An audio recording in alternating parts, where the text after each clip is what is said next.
Yeah, get it on. Got to get on. Get it on. Welcome to the show. Thanks for sharing. I just saw the ratings went up yesterday, so thank you for that. Chris Hansen back on the show. How are you?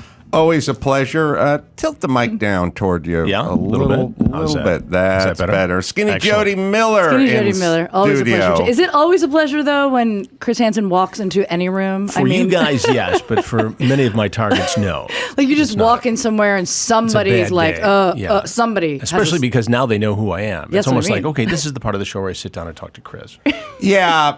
I have that same feeling. Well, so here's the feeling. I haven't done anything wrong, right? But every time I go through airport security and the TSA guy goes, "Whose backpack is this?" and Right. it's my backpack. I want to run, do a shoulder roll, like take out a TSA guy, and then dive through a plate glass window, just in case a gun got in there mistakenly. I know there's nothing in there. But if I worked TSA, that's what I would do. Every third backpack, I'd go, whose backpack is this? And then someone would go, it's mine. I'd go, okay, here you go. It's the same thing when you're driving and you see a cop there's a million other cars on the road, but you're convinced they're looking at you. And he's following you you're immediately a foot like, away. oh my God, yeah, he's not even. And you're like, he's obviously looking at me. What did I do? I have to. And meanwhile, the cop is texting. He's not even looking at me. We have gone from a society where if I passed a cop, Lord, no, hold on, I would never pass a cop. Right. I don't care if a cop was, when I was younger and I drove, a cop going 18 miles an hour Still on the 405 with no traffic, I would not pass him. Ever. Never once. And number two,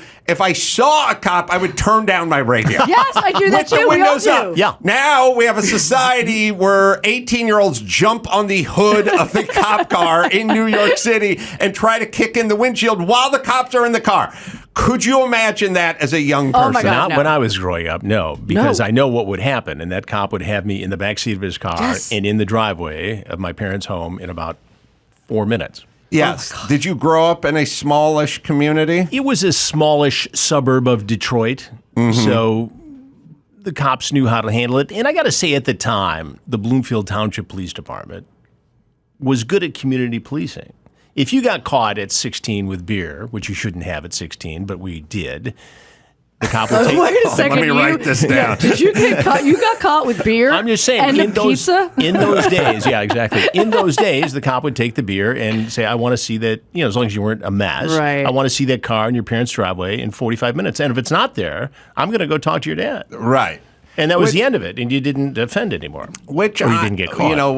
Which I would assume is just more effective than whatever we're doing. You learn today. your lesson. Yeah. You also respect law enforcement. Yes. And not everybody can be given a break. I get it. But I think we've lost some of this community policing that was more commonplace when I was growing up, at least. Do you remember, because you just brought this up, I mean, for me, growing up, and definitely I don't think people do this anymore, maybe they do, we used to stand, my friends and I, around 16, 17, outside of liquor stores and ask strangers to buy us beer. I mean, we did that, and a lot of them did. Yeah. Oh, yeah. I mean, that was just kind of a thing. Like, okay, but be careful. I mean, they would just go in. We would give them money. Yeah. They would come back with beer. Here you go, kids. Yeah. Kids that are clearly, like, underage, still in high school. Have fun. Just be careful. That was a regular Saturday night. Yeah, it was. Everybody. Summer Or Saturday night worse than move. that, you'd go from Bloomfield Township into Pontiac, which was a slightly different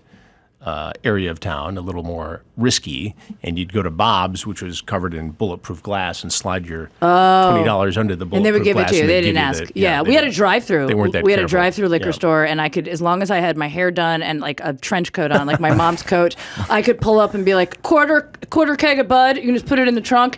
You have to. I realized at a young age, getting alcohol underage, if you dress up and you distract them, they will give it to you. I could walk up and start asking questions before they could ask for my ID. I'd be like, so is that on, I was on special last week, but I actually wanted the Coors Light, but you didn't have Coors Light frozen. Do you have any Coors Light here? You know what, I'm just going to take this. They're so confused by that point. They're like, she clearly you have to be confident. And when I was growing up, the drinking age was 18. Oh, so that it wasn't even that big of a stretch. Yeah, so we had a couple of moves where I grew up. One is nobody had a fake ID.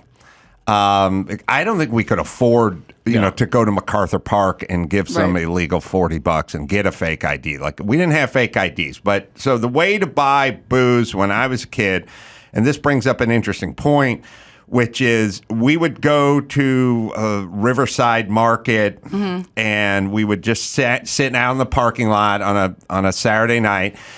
And you didn't approach everybody. Right. You let mainly women you left alone, the elderly you'd leave alone. You were actually looking for a make of car. You're looking for an El Camino. Yeah.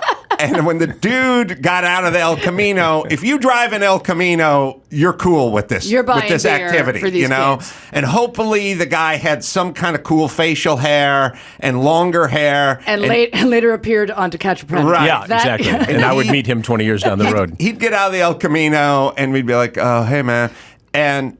Is that how you do it? Half the time, first off, we had to elect one of us to go talk to the guy. We didn't bum rush him. It was one guy. Was it you? It depended. It was kind of a rock, paper, scissors. Let's pretend it is you in this scenario. You're him. This is the El Camino. Chris drives the El Camino. He just pulled right up. I want to hear the sales pitch. Well, okay, let me set the table. Okay. You didn't go get the guy when he was getting out of his car because that was a little too aggressive. Okay. You seemed like a Jehovah's Witness or something. It was a walk and talk. Okay. You know what I mean? And the parking lot was in the back and the door was in the front, and you had about 35 feet to make your pitch. Okay. But that guy wasn't going to break stride. You know what I'm saying? No, he was not. And you weren't going to get in his way. You were just going to walk next to him the entire time. Okay. And so that would be a little, hey, I forgot my license. I don't have my driver's license to, are you going in? You have to start with, are you going into the whatever? And then, hey, could you buy us a 6-pack of Mickey's Big Mouth? You're kind of walking and talking. You got to be a little bit out of breath because I don't have my license. He knew what the game was. Sure. The question was he cool or not? And did he have to go through this dance, this initiation of alcoholism when he was 16, 8 years ago? You know what I mean? That's who you were looking for, the guy who did it and has been there and done that. And then what would happen is you'd give him, like, back then, $5 for a 6-pack of Mickey's was like $2.99. You give him $5. He would return a 5-pack of Mickey's and no change. So there's like a Vic. It was like, I copped one of these beers and I'm going to put $2 in my pocket. And that's kind of, and what are you going to do? Call the fucking cops at that point? We would tell them to keep the change. That to us was the sales pitch. You always say keep the change. That gives them a little incentive. They don't want to drink my wine coolers. Trust me. So they're going to keep the change. Now, the other move we had is, you couldn't go into a big, well-lit Vendome corporate type situation. You had to pick Ralston's or some place that was a little off the beaten path, and what you were looking for is an Asian person behind the counter. Okay. Because they don't really know how old we are, and we don't really know how old they are. It's a two-way street. I have no idea how old most Asians are, and I don't know if they can put exact number on us.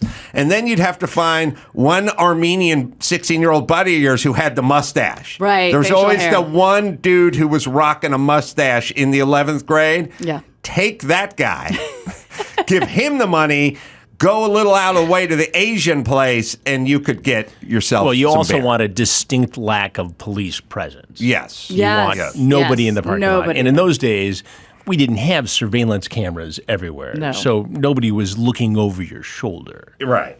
So it was a little easier. If you didn't see the police around, then you Yes. could maybe Now- successfully make that pitch. There's a surveillance camera everywhere. You can't do anything without being caught on tape. Unless you're in the White House, in which case you could drop off some cocaine. I feel like, though, back then, cops did care more about underage drinking. If you call a police officer now and you're like, some kids are buying liquor down the street, they're just gonna They're gonna be like, I got 3 care. kids jumping up and down my hood right now. You want me to roll on this bigger one? problems to deal with. Exactly. Yeah, there is a crazy lack of disrespect for cops, which is totally insane and should be spoken of more. And some bizarre measuring stick that we're using against cops that is clinically insane. Like, I would have people couple of years ago. It was during all the riots a couple of years ago. Like they go, do you see this cop car like rammed all these pedestrians? I'm like, all right, let me see the tape. And it's a crazed mob around a cop car, like trying to pull the mirrors off it, and a group in front of it. And the cop car just lurches forward because they're going to get pulled out of their car and stabbed at some point. Like, what are we asking these people to do? Levitate above the crowd with their vehicle and then zoom off like George Jetson? Like, look, do not surround cop cars and try to set them on fire if you do not want to get run over by a cop car. Well, it goes beyond that, too. These officers have to respond to these domestic violence calls, and we expect them to be psychiatrists and family counselors. And they walk in thinking, okay, I can diffuse this. And what they're really walking into is a very dangerous situation. The domestic violence calls. Yeah, those are the worst. Those are the very worst. And, you know, the last handful of police officers in New York City who got killed were killed in ambushes. Oh, my God. That started as domestic violence calls. But also, our lens that we view this stuff through, it has so much Vaseline smeared on it, we can't see straight anymore. Like, remember that incident? I was about 2 years ago, 2.5 years ago, where there was a domestic violence or whatever. These two women were like fighting, young girls, and then one of them was out on the curb, and she was about to plunge a steak knife into the other girl. Oh, my God. And the cop shot her. I remember And this. LeBron James was outraged that a white cop would shoot a black. It's like she was literally in the motion of stabbing somebody. Right. He probably saved the girl's life who was about to be stabbed. What would you like him to do? And then let's flip the script. LeBron and all the other assholes who were very upset about these situations. The cop drew his gun and was going toward the situation, telling everyone to drop everything. What if they just complied to a guy with a gun who was telling you to stop doing what you're doing? And what would you like him to do? And the craziest thing about that whole story is not only was the cop, stopped his car like in the street, jumped out, pulled his gun out, and started going toward the situation because there was like multiple people fighting. Right. There was a chick on the ground, I think, and one of the guys came out of the house while the cop had the gun out, was moving toward her, and just did a flying kick to the chick who was on the ground. Like, look, oh my God. People, when a cop is there stop it. And the gun is out, you have to stop doing what you're doing temporarily. You can get back to it later on in the week when you had no bail and been thrown right out of, you never spent a day in prison. But for that moment, you know what I always say, what I'd say to people here would be, everyone does the thing where they go, you have to have the talk, especially if you're black. You have to have the talk about, here would be my talk. If you see a cop and he has his gun out and he's yelling at you to stop doing what you're doing, do not look at him as a cop with his gun out. Look at him as just a person with his gun out, in which case you would stop. Like if you were just in the parking lot of a mall beating the shit out of someone and some citizen pulled a gun out and yelled stop, you would stop. Right. So pretend it's just a dude with a gun, minus the badge, and move forward accordingly. Yeah, that was the craziest so nuts thing ever. But the nuttiest part is when all the usual suspects in Hollywood get outraged by the behavior of the cop who saved the person's life. Well, I think if there's outrageous police behavior, and we see that from time to time, that's justified. The problem, as you point out, is sometimes people react to the headlines without actually knowing what the hell happened. Yeah. And that's when it gets outrageous. Speaking of, I don't know, apropos of nothing, but should be cool. Sounds interesting. I'm getting ready to make my pilgrimage to Pebble Beach for the car weekend, which is the greatest event ever. Vintage car racing shows the lawn at Pebble Beach with the Concours d'Elegance and all the big auctions, and it's the greatest weekend ever.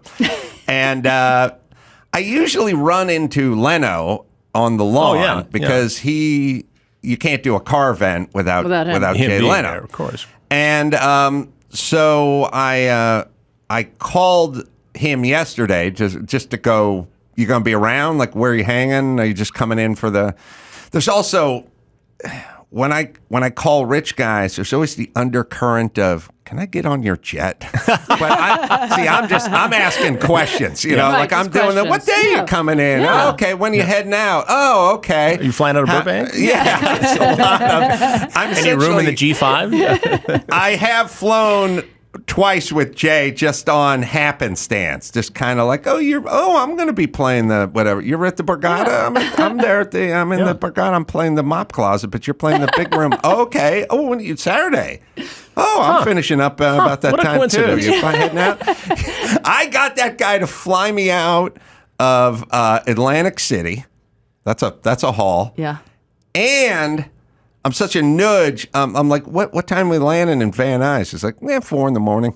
Because he flies out that night. Yeah. I'm like, I wonder how I'm going to get from the Van Nuys airport back to my house in Hollywood. Because I don't know. This is 10 years ago. There's I don't have Uber, Uber or right. whatever. Right. Like, 4 a.m. He's like, I'll give you a ride home.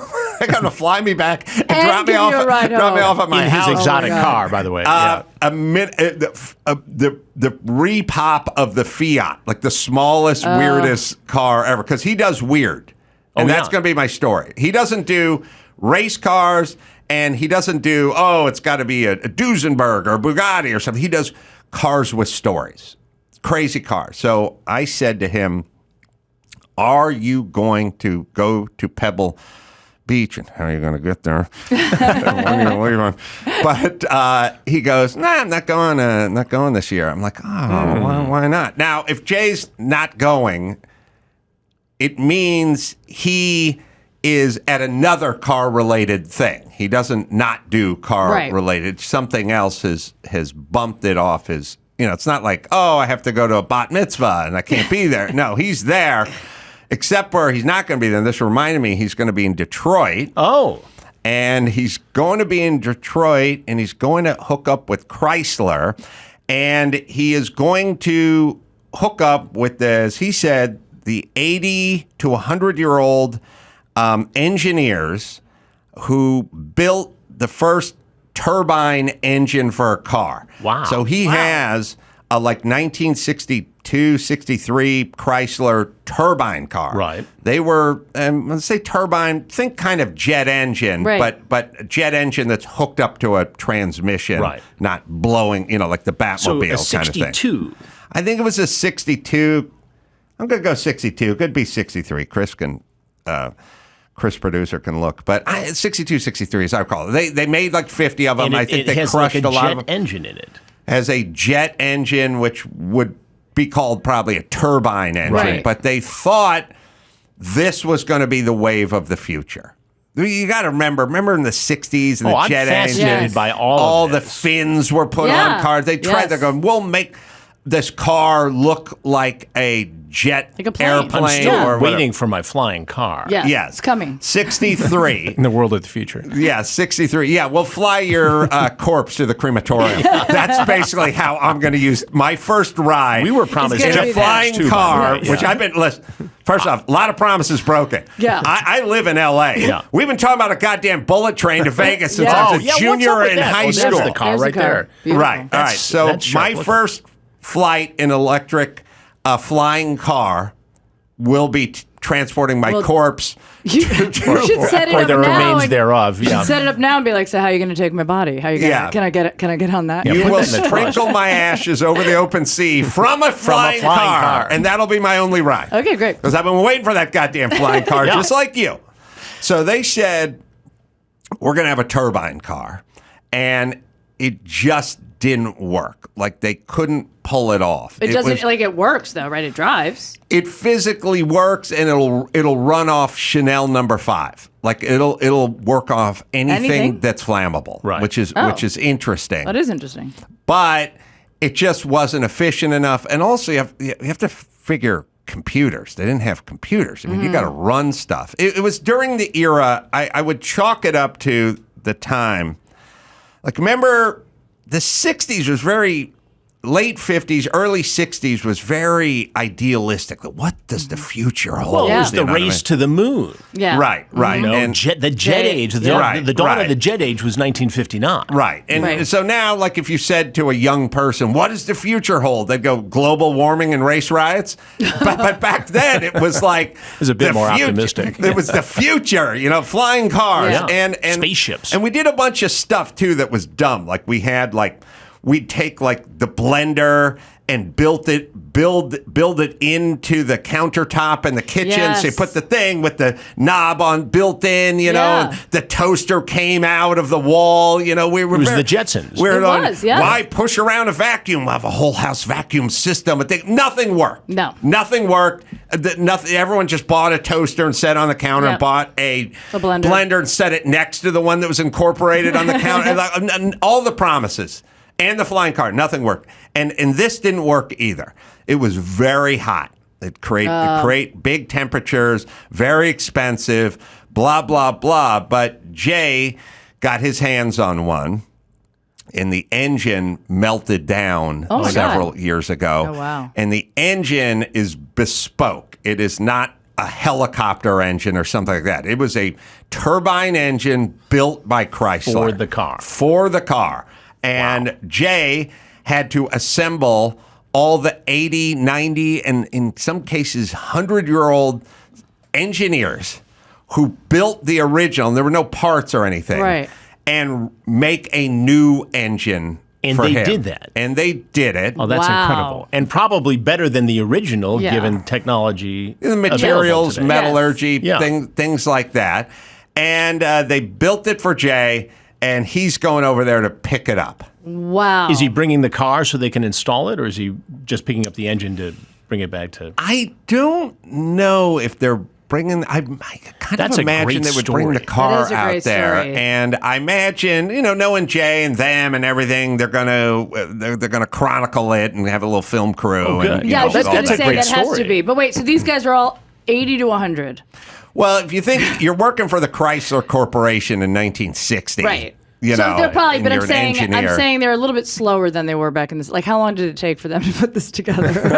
They started. They can't all be as sharp They as had they to were. collect them all from They the had. I'm sure there were a lot of senior stories, like a residences lot of in breaks suburban talking Detroit. about Yes. stuff. You know what I mean? Well, also they're probably so flattered that somebody cares. Yes, because of course. the grandkids I'm sure don't they give went two in shits there. about this. They went in there like guns ablazing. Let's do this. And then 20 minutes in, someone talks about their colonoscopy. I don't know. It's like anything to get them sidetracked. I'm just imagining it took them quite a while to do this. Well, you cannot build a bespoke turbine engine overnight, No. as my grandpappy used to say. Everyone knows that. Truer words have never been spoken. It is evidently done. All right. And in the next several weeks, Jay shall be picking up his Wow. turbine. And then he's going to get it home. And what if it doesn't work? I think he must be bringing the car out there, but Must. it's kind of crazy. And it sounds, I don't know, they have film. There must be film of that thing firing up and stuff. The beauty of it is the sound. Oh, Well, yeah. it must sound Of like it. the Batmobile did on television, because that was a turbine, allegedly, in that car, right?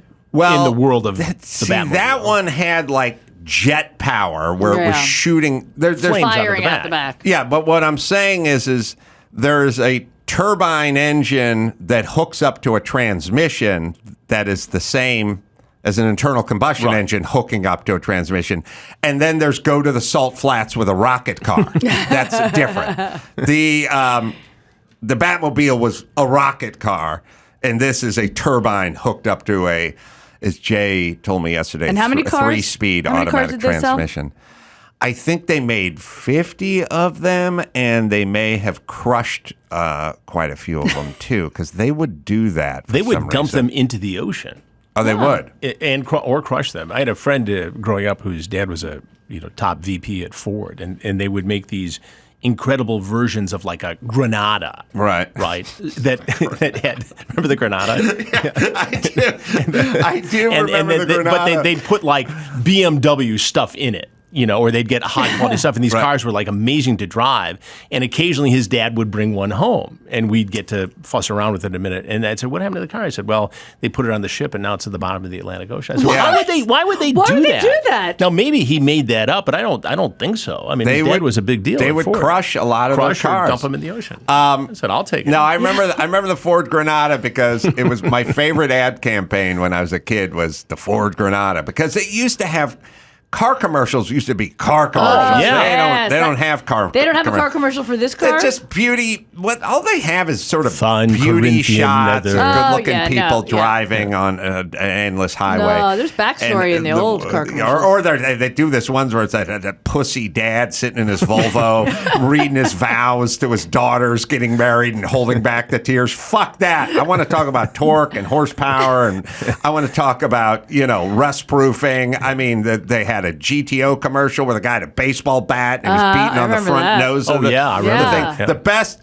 The judge. The Ford Granada commercial was the best because their entire angle was how it was mistaken for a Mercedes. Oh, yeah. I want to see the commercial. And so there'd be guys in front of the restaurant, going, will the owner of the Mercedes come out and shut the lights off? It was a Ford Granada.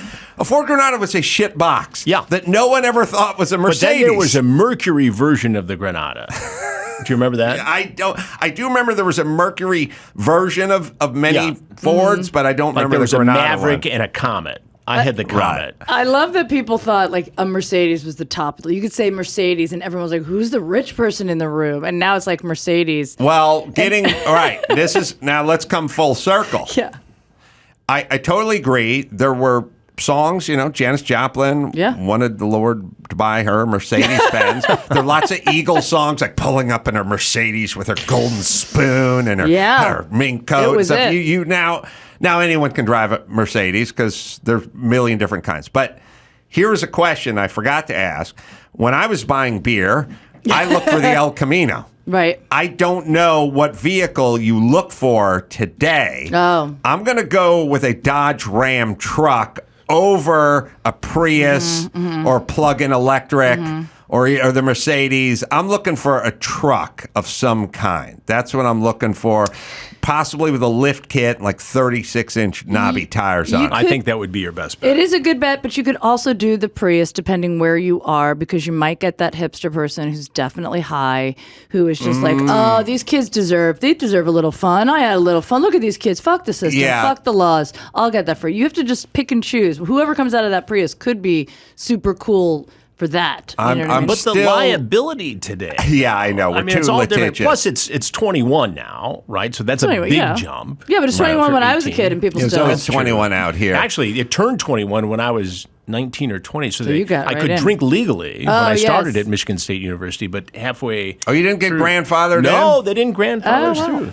I'm looking for the Dodge Ram truck with the truck nuts hanging off of the differential. 100% with the lug That nuts. dude, an older model. That guy's buying you the Mickey's Big Mouth and then handing you a pack of cigarettes gratis. Like, this one's on me. Just take it for it. You talked about not having a fake ID. I made fake IDs in college because the Jersey ones were so easy to stencil over and re-laminate. So you could take yours and just adjust the age, stencil it, and then I'd re-laminate it. We were old school. So what we would do was actually take the Michigan driver's license and you take an X-Acto knife cut out and the picture and scrape put your away picture. the 9. You guys were making fake IDs. Take an artist pencil and put a 6 in there. So you went from 1959 to 1956. Yes. And now Jodi made one, except for this one, she made herself younger. So much younger. I'm so much younger. People are like, "Ma'am, you're not 22." I'm like, I am. It's just I don't. You believe about I don't use moisturizer. Okay. 108 pounds. My goodness. You're so I'm skinny wavy. Jodi Miller. I don't even have to Skinny lie. Jodi Miller. About Do not my lie. weight. I should also tell you guys that Jodi's doing her shows at the Ice House, and that's tomorrow as you hear this. I just did a show last week at the Ice House. Awesome place to do a show. So great. Such a good room. I was driving home thinking, I need to do a special in this room. So I'm doing my good. special. My special is the first special that they're doing at the renovated Ice House, historic Ice House. I'm so honored. It's beautiful. It's beautiful. It's really beautiful. It's going to be an amazing night. Please come out if you can. 2 shows. JodiMillerComedy.com is where you go. All right. We'll have we have the Granada commercial. Yes. Oh my God. Yes. And we also have Jay's Turbine car firing up. But we'll take a quick break. We'll do that right after this. Let me tell you about Turo, Innovative. It's the world's largest car-sharing marketplace with Turo. You can book any car you want, wherever you want, from a community of local hosts. Browse a huge selection of vehicles for just about any occasion or budget. Book an SUV or a minivan for a family road trip, a pickup truck for some errands, or even test drive an EV. Every trip is backed by liability insurance. Terms, conditions, and exclusions apply. Find your drive. Forget your boring rental cars at Turo, Turo.com. Let me tell you about Simply Safe. When break-ins happen, every second counts. And now Simply Safe has an innovation. It's the latest from Simply Safe, 24/7 live guard protection. Only possible with Simply Safe's new Smart Alarm wireless indoor camera. With a Fast Protect monitoring plan, Simply Safe's agents can see and deter intruders through the camera, warning them that they're being recorded and that police are on the way. So that should scare them off. Plus, advanced motion detection and Vision AI can sense the difference between potential intruders and pets, so you're not going to get the false alarms. These guys are a great sponsor. They're a great company. They've been with us for 1 million years. The stuff works. We all use it here. And right now, my listeners get 20% off any Simply Safe system when you sign up for Fast Protect monitoring. It's a huge offer. There's a limited time. Protect what's yours and get a break on your insurance as well. Visit simplysafe.com/Adam. That is simplysafe, 2 I's, .com/Adam. There's no safe like Simply Safe. Let me tell you about AG1. I take AG1 by Athletic Greens daily. I gave it a try, and it's great for gut health, increased energy, immune support, even tastes great. And it's so good for you. I take AG1, well, I take it in the morning before I leave. I don't do a big breakfast. I just take my AG1. And it's easy to fit in your lifestyle. It's the healthiest thing you can do in under a minute. Just 1 scoop of powder mixed with water. Do it every day, and you'll feel the difference. Every scoop is packed with 75 vitamins, minerals, and high-quality whole food sourced ingredients as well. My AG1 is delivered every month, so it's super easy to make it a daily habit. Also, I get the single-serving travel pack, so when I go on the road, I feel great with my AG1. Right, Dawson? If you're looking for an easier way to take supplements, Athletic Greens is giving you a free 1-year supply of vitamin D and 5 free travel packs with your first purchase. Go to athleticgreens.com/ACS. That's athleticgreens.com/ACS. Check it out. Jodi Miller is on the Adam Carolla Show. Along with Chris Hansen as well. All right, so as promised, the sound, and we'll turn up the sound and be ready for the sound booth with Jay firing up his 63 Chrysler Turbine car that I believe they made 50 of and they may have crushed. There may be 2 or 3 in existence. All right, we're about ready to take her for a drive, but first you got to hear it start. That's the coolest part. Wow.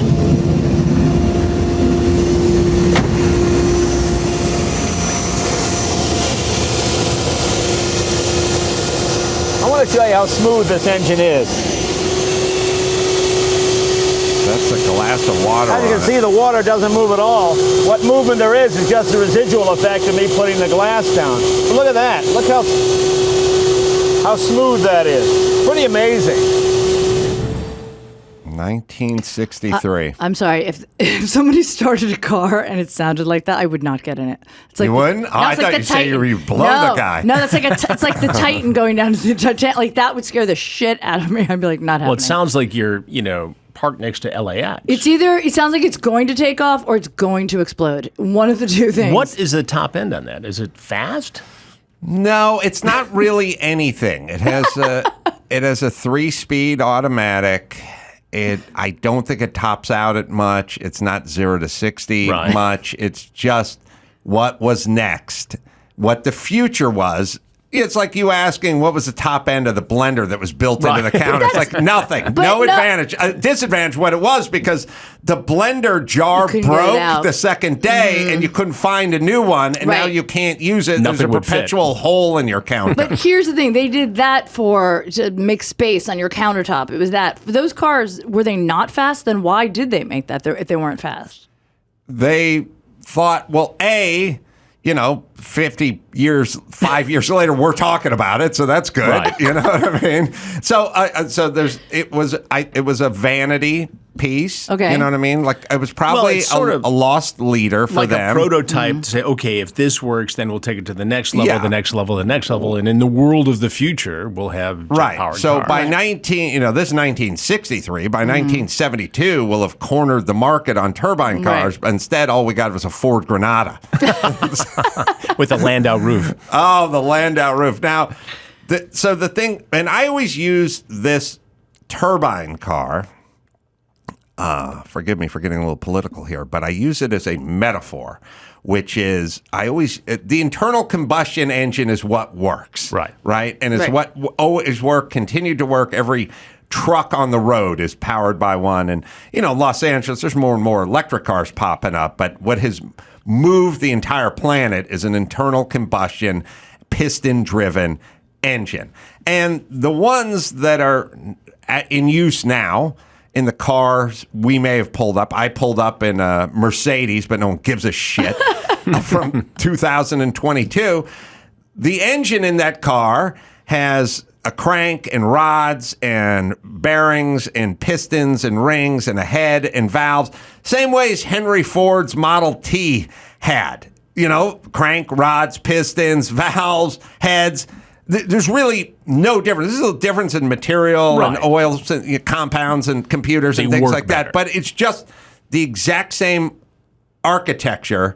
It's the first car that rolled off in Dearborn from the Henry Ford, from the Ford factory. That's what we're all driving today. It hasn't changed. But at some point, people think, but that's not the future. What about the future? And I always look at that as I always go, look.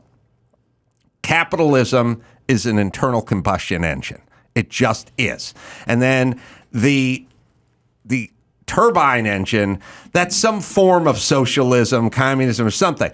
And everyone's got their take. It's like, look, we're not going to do what Cuba does, and we're not doing the Soviet. We got our own. Like Bernie Sanders has his own take on the turbine engine.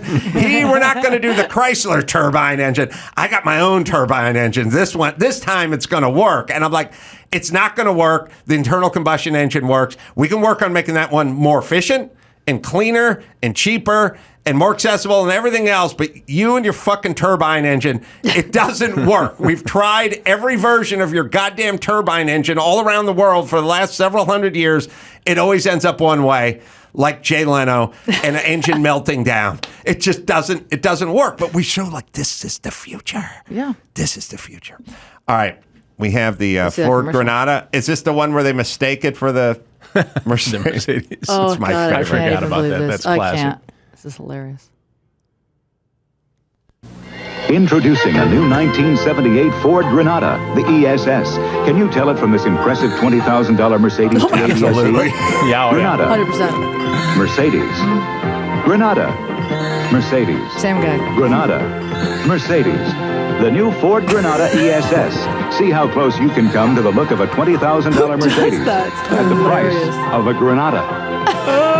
When America needs a better idea, Ford puts it on And what wheels. was the price of a Granada, do you figure? Yeah. $4,000, $5,000? In 1977, $8,000? 78, I don't think it got to $8,000. I think it was, I think it was more the high four or fours, five. probably, four and change. Who, nowadays, what car commercial would do that? You take their car and be like, doesn't it look like this car? No, because everybody wants to be better than Yes. a Mercedes. Or Yes, you're basically coming out with your own drink going, look, it's not a White Claw, but it's tasty. Yeah. It'll get you buzzed.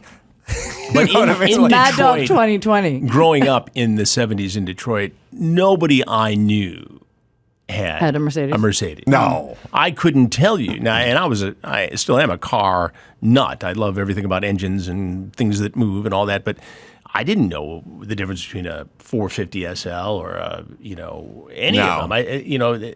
One guy knew had a BMW, and we thought he was kind of douchey because who would have a BMW when you could have a Corvette or something, or Corvette, a Corvette GTO was or the something, big one. But that was the Detroit mentality at the time. Yeah, so you would mistake it for first off, did I sell that short or No, not?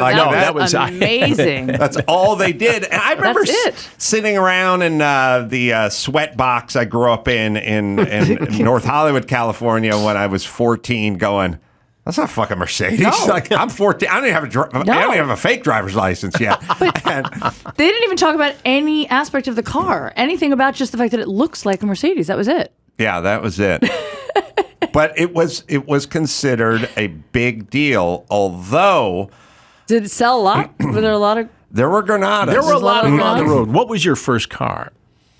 Well, I had my dad was, so I come from a very poor family. So transportation would always be like, my mom would buy a Dodge Dart that was 14 years old for like $200. Yeah. You know, like there was a lot of, my sister had a car that was a $50 car. I mean, there was a lot of Mine cars. was $400. Yeah, a lot of cars were purchased for the price of a good steak dinner with just Today. you and a friend, Yeah. and not a lot of highballs. Just you and a friend, maybe one cocktail each. Those is the going rate for the Carolla cars. My dad, who drove a VW Bug, which is like sort of it's sort of like driving a car, a golf cart, and a motorcycle. Like it's kind of a car, but not really.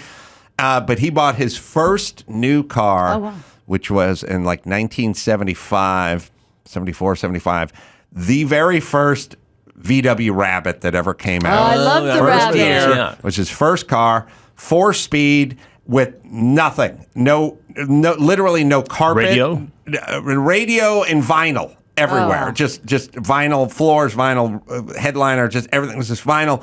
But that was the first car I got to take my driver's test in and drive around a little bit.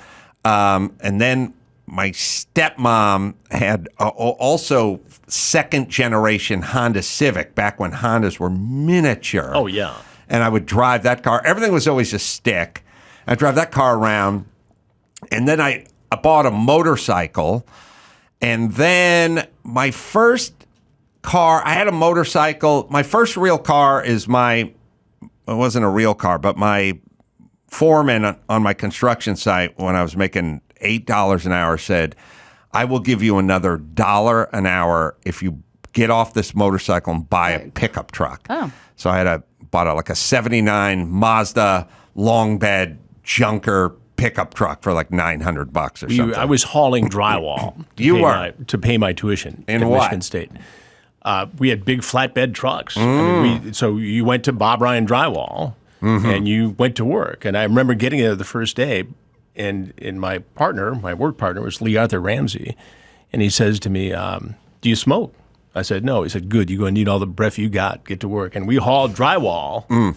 That's why I all always day say long. yes. Yeah, exactly. So when a foreman goes, do you Yes, I smoke? can. I go, like a chimney, and I go, sit down. Yeah. Let's get someone to move this Yeah, drywall. exactly. But they found a Ford LTD for me Oh, boy. on the corner. It was black. They called it the Black Beauty, two-door, obviously, Landau. And we bought it for $400. And the drywall company bought it for me because I didn't have a car. And we were not poor, but we didn't have, like an extra car for kids situation going on. So they bought it, and the guys who I hauled drywall with were all good mechanics. So they got it all fixed up and running. So I had my $400 car, and I drove it for, 2 or 3 years till the drive shaft came out of it. And literally, I'm driving from East Lansing to suburban Detroit, and this thing drops. Oh, God. And the car jumps up in the air. I mean, literally almost rolled, and I pulled it over. Because it rolled over the drive shaft. Yeah. And it pushed it up in the air. And I just like that. Do you know how stunt guys in the 60s and 70s would roll cars? No. You can look this one up, Ben. And you guys know this one? They used to roll cars. Like when you'd see, watching Gone in 60 Seconds yeah, or yeah. like stunny 70s movies, and the car's going down, all of a sudden it starts side skidding, boom, and Right. like it starts rolling. Telephone pole cut off, Right. short log, Right. telephone pole, with an explosive charge. Oh, God. That literally fired it down in the ground and sent on one side, passenger side, and sent you flipping. That's essentially what this drive shaft Oh, my God. was doing to you. Yeah. And so there was no fixing it at that point. It was Right. done. So Yeah. I sold it for $25 to the junkyard, bought a new pair of Nikes, and that's how I got around until my dad felt so sorry for me that a friend of his had a Comet, a 1974 Comet that was bright red. We called it the Red Sled. And he bought that. He called me home from college. I was a senior. And he said, go look in the garage. And, it was the kind, which didn't have a radio. We put a radio in it. I took my sister's Dodge Dart or whatever she had, like her $50 car or $100 car. I commandeered it to go to Tijuana. And it wouldn't make it to Tijuana. It didn't? No, broke down around San Juan Capistrano. Well, at least it didn't break down in Tijuana. Yeah. Oh, listen. You just even- had to leave it. they're just, there are moments in time when you're right and you're just so dead nuts right. Meaning, okay, there's that Woody Allen movie, and I'm just scanning here, but I think it was like Manhattan, and then I'll screw up the names. I don't know. I think it was Manhattan or something, and he's having this argument in line at a movie theater with some blowhard and about I don't know, Malcolm McClure or somebody, some author, or some screenwriter, or something, and they're having this argument, Woody Allen and this blowhard guy, and Malcolm McClure taps him on the shoulder and goes, "Sir, you know nothing of my work." It was like one of those moments where you just wish that part. We're going to Tijuana. I got 5 guys in the car. We're driving my sister's Dodge Dart. We're all like 19, 18 or whatever. This car it's Annie Hall. Yeah, you can find that scene. This car is such a pile of junk that it's constantly overheating, and we're having to pull off the freeway and pull over and add water and add engine oil. It's just burning oil. It's going through water. And every 8 miles, we're getting off the freeway, adding more stuff, getting back onto the freeway. So 4 hours in, we're only about halfway to Tijuana, And so I say to these guys in the car who are maniacs, I go, "Look, guys, we got to turn around. We got to go back to L.A. We got to find a car that runs." And they're like, "No!" They're all going nuts because we left at 8 in the morning and it's 2 in the afternoon and we're still halfway there. Right. And now we're in San Juan Capistrano. We're talking about turning around, going back to L.A. Through the whole process. Finding Oil somebody and who has a water. car. I don't even know who has a good car, and we're all going to pile in. And we cut through the whole process. And, we have the scene? All right, we have the scene. All right, then I'll finish the story for you. Who was it? Oh, this is the scene. Okay. This is the kind of moment we all dream of when we're arguing with somebody. We saw the Fellini film last Tuesday. It is not one of his best. It lacks a cohesive structure. You get the feeling that he's not absolutely sure what it is he wants to say. Of course, I've always felt he was essentially a technical filmmaker. Granted, La Strada was a great film. Woody is great in its use of listening to negative this imagery more guy than anything else. going But that insane. central cohesive I'm gonna have a core, stroke. that Stop must listening lead to through him. an artist's work, leading from one to the other. Screaming his opinions in my You ear. understand what I'm talking about? Like all that Juliet of the Spirits or Satyricon. I found it incredibly indulgent. He really is. He's one of the most indulgent filmmakers. He really is. Keyword here and is indulgent. without getting, let's put it this What are you way. depressed without about? sublimating I missed my technique therapy. to I expression. overslept. How can you possibly oversleep? The alarm clock. Do you know what a hostile gesture that is to me? I know, because of our sexual problem, right? Everybody online at the New Yorker has to know our rate of intercourse. It's like Samuel Beckett. I admire the technique, but it doesn't hit me on a gut level. I'd like to And hit this without guy on a doing gut that- level. Stop it, Aldi. He's spitting on my neck. He spits The on most my neck when he important thing of talks. all, And you know something else? You're so egocentric that if I miss my therapy, you can only think of it in terms of how I it guess we're affects going you. to watch the whole movie. Probably on their It's first a date, right? worldview that Probably met by answering an ad in the New York Review of Books. All right. When I set a scene up, you guys, I do mention names and what happened. And I would assume that's the scene we're going to. But it'll happen later on in this scene. At some point. Oh, the movie's pretty good. We could Movie's listen to the great. whole Oh, I movie. remember watching it when it came out. All right, it's going to happen. Here we go. Sock with horse manure in it. What do you do when you get stuck on a movie line with a guy like this behind you? Wait a minute, why can't I It's just give my maddening. opinion? This is a free country. He can give you. Do you have to give it so loud? I mean, aren't you ashamed to pontificate like that? And the funny part of it is, Marshall McLuhan, you don't know anything about Marshall McLuhan's work. Really? I happen to teach a class at Columbia called TV, Media, and Culture. So I think that my insights into Mr. McLuhan, well, have a great deal of validity. Oh, do you? Yeah. Well, that's funny because I happen to have Mr. McLuhan right here. So yeah. Just let me come over here a second. Oh, Tell him. I heard what you were saying. You know nothing of my work. You mean my whole fallacy is wrong. How you ever got to teach a course in anything is totally amazing. Boy, if life were only like this. I love that. I love that scene. All right. I had a Marshall McLuhan scene. Or was it Malcolm McLuhan? Marshall. Okay. We're 5 hours into our Tijuana odyssey. We're still 40 miles away. I was always only sensible one in my group. You know, I said, if we get to Tijuana, we're not getting out. Yeah. This car's not going to make it. And everyone started screaming, we'll make it, because they were so invested in it. Mm-hmm. And I said, no, we're not. And I turned off the 405 freeway, and I started going down the ramp, and everyone started screaming. And then I turned left, and I went under the freeway, and I turned left again, and I started up the ramp to head back to L.A. And as we're going up that ramp, these guys are going ballistic now. You fucking crazy. No. They're all screaming, we can make it. And as we're going up the ramp, the engine blows up. And I violently, like hole in the side of the block, piston, like boom, chaka, pop, pop, pop, pop, Never to be repaired. Car goes immediately silent. I look around to my right, my left. Everyone's just looking down. Not a peep. We coast off the freeway and we leave it there. We get somebody and their mom to bring us out a car. We wait for about 4 hours and we end up in Tijuana in someone else's car. Oh, you made it. But when I returned, I have no car. Oh. So I just gave my sister the $25 that the junkyard gave me for Was she a car. pissed? Was she so angry? That was the standard fee, $25 in those days. Yeah. Hey, I always That's thought what it I got was for the Black 50, Beauty. but yeah, it was 25. I could have driven him up to 28 probably if I stood my ground. 28.50. I gave my sister the better it happened to me than you. Mm-hmm. Stranded this way. Yeah. Kind of did you? You dodged a bullet. You Speaking of Dodge, go get darted another a Dodge. bullet. Exactly. Yeah. All right, so a question for you two, which is I find myself watching some NFL football highlights, but these are old games. And I want to know what your opinion is on this. First things first. I'm watching the damn Patriots who never stop winning Super Bowls.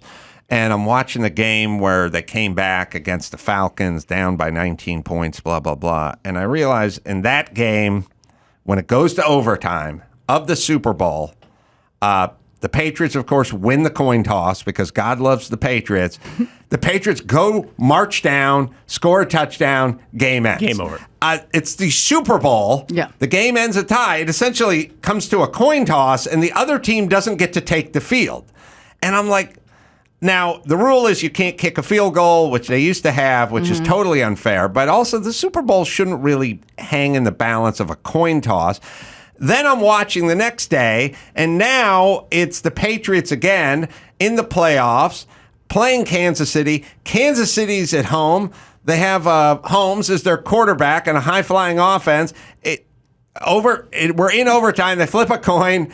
Of course, the Patriots win the coin toss. Brady goes out there, marches down, scores, game's over. Mahomes doesn't even get to take the field at home in Kansas City. This needs to be fixed, right? Well, I would think that both sides, at least in the Super Bowl, and I don't think it's unprecedented to have different rules for the championship game. I would say playoffs and Super Bowl. Playoffs and Super Bowl should get, I think, an even shot. Should be able to touch the ball. Right. Maybe you get one touch each, and then after that, whoever scores first, whether it's a field goal or Yes. a touchdown, that's it. You Just win. do it. I mean, That would be my argument. I don't know anything about them. When you just told me that, I was like, huh? It's like, I don't, but just hearing it now, I understand. I didn't know that they only get, if they score, then the game is over. I thought it was, they both get a shot at it. And if they score, the Patriots score, and then they come back at the ball and they score, then it's tied again, and then you do it again until one person doesn't Yeah, score. I think college does a version of this, Okay. and then they modified it from kicking field goals, which is a step toward the light, but Right. now they need to modify it again because the goddamn Patriots will always win the coin toss because they're lucky. And then they got Tom Brady, so they would just go down and score. All right, here's the other conundrum involving coin tossing. Because then I was watching more NFL last night, more coin tossing. More coin tossing. And we may even have the actual Coin? clip of it. We Coin can toss. find it. But I now, want the coin toss. you tell me this one. Packers are playing the Cardinals, and it's playoffs, pretty sure, 2015. They go to overtime, right? The coin toss, they'll have the visiting team call it before they toss the coin. Okay. They used to call it in the air, but I think they decided, let's call it before I flip the coin. The referee who flipped the coin, and the coin went 10 feet in the air. Mm-hmm. The coin never turned over.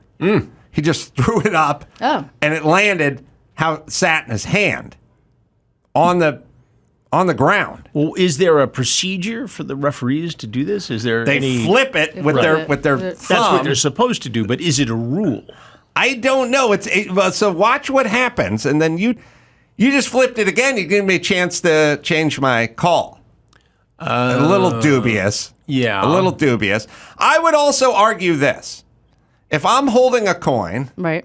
and it's heads is up, Right. right? And I say to you, heads or tails, Right. and you say tails, and I throw it in the air and it does not rotate, it Right. lands, you still got to choose heads or tails. Still had a 50% chance of winning. Yeah, I don't But know if that he we need to didn't- If he re-flip didn't it. flip it properly, I think two things. One, you need to flip it He properly, needs to right? learn It'd be how to nice. flip. Two, Yes. I think that they should get another chance. If you're going to re-flip, you should get a chance to I do. call. My argument is I don't think you need the reflip.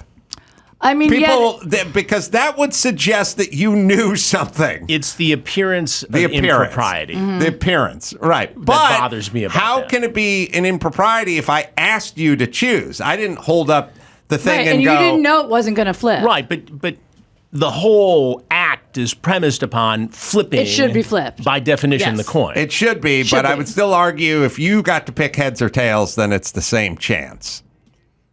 Probably I true, agree with but that. it looks. I agree with that. Yeah, but it doesn't look disingenuous. Chris it does. doesn't like the optics. I don't like It the looked optics of it.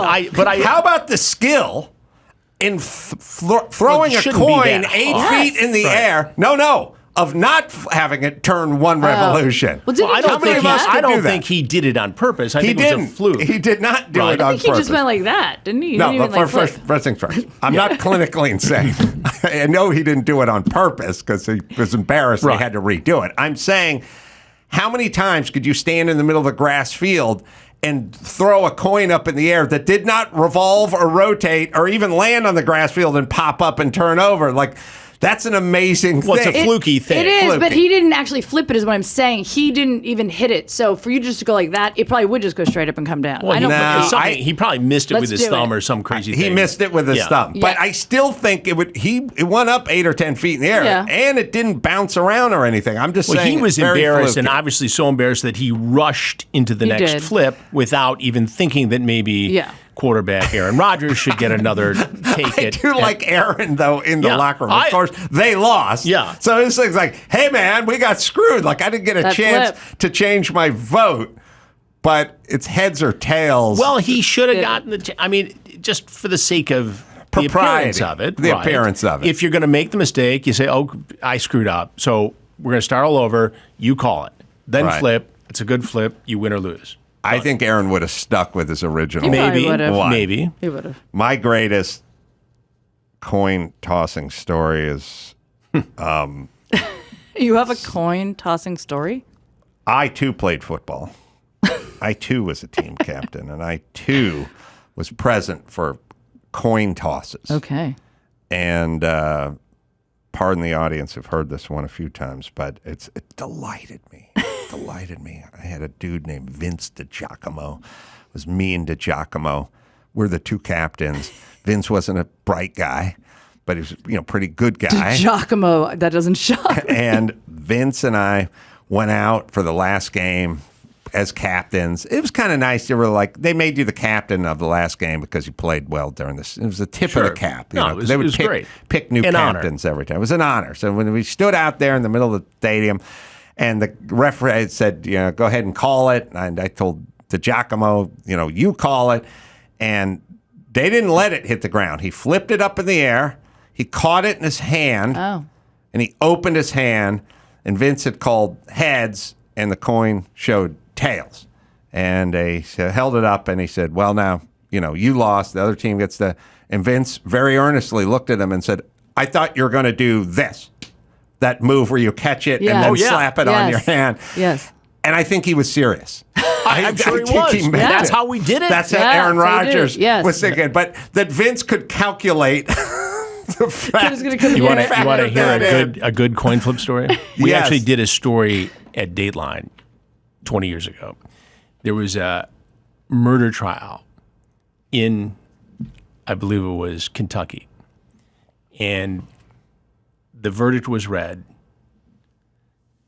They ended the trial, and it turns out after the fact that it was a deadlocked jury, and the jury foreman said, we're going to flip a coin. Right. And they flipped a coin. And that was what the verdict was. And the judge finds out, says, no, hauls everybody back in, retrial, the whole thing. Had to start all over again. Because a man's fate...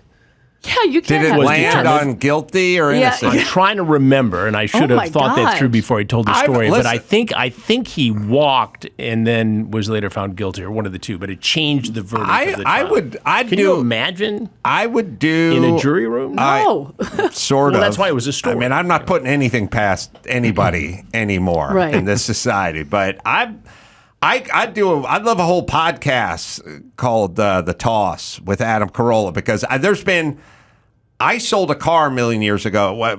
Someone was selling it for me. Very expensive. It was like the guy wanted to pay $750,000. My guy wanted $780,000. They're like going back and forth, and they just go, fuck it, we'll flip a coin. And the guy said, fine, because everyone's always confident going into the coin toss. Yeah. Everyone feel a lot better highly going in. confident going in. We won. The guy was out $30,000, just coin toss. All right, Kyle Dunnigan is on the line. He's going to zoom in. We'll take a quick break. Be right back with Chris and Kyle and Jodi right after this. Well, let me tell you about my friends over at Harry's. I'm not a big moisturizer guy, but I do shave, and I like to make it quick, simple, easy, but effective.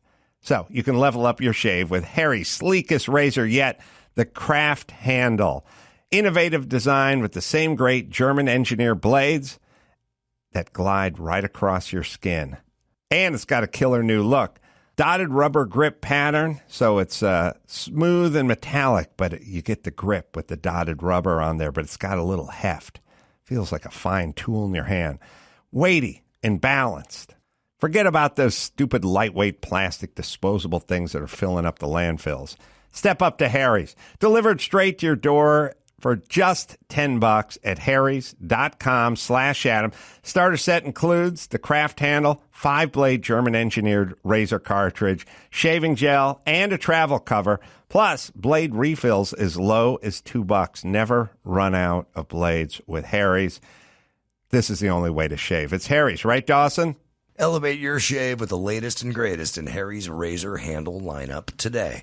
Get your $17 Craft Handle starter set for just $10 at harrys.com/. I want to talk to you about my friends over at Lear Capital. Lear is a partner of the podcast, and they've been someone I've been familiar with living in L.A. for a long, long time. They've been around for about as long as I've been around, and that speaks to me. That says something. Makes me feel comfortable speaking on their behalf. Lear is a leader in the precious metals business and provides a great way to give you and your family protection and diversification. Don't have all your eggs in one basket. I look at owning gold the same way I look at my car collection. Over time, gold and vintage cars can increase in value. You can touch gold. you can keep it in a safe place.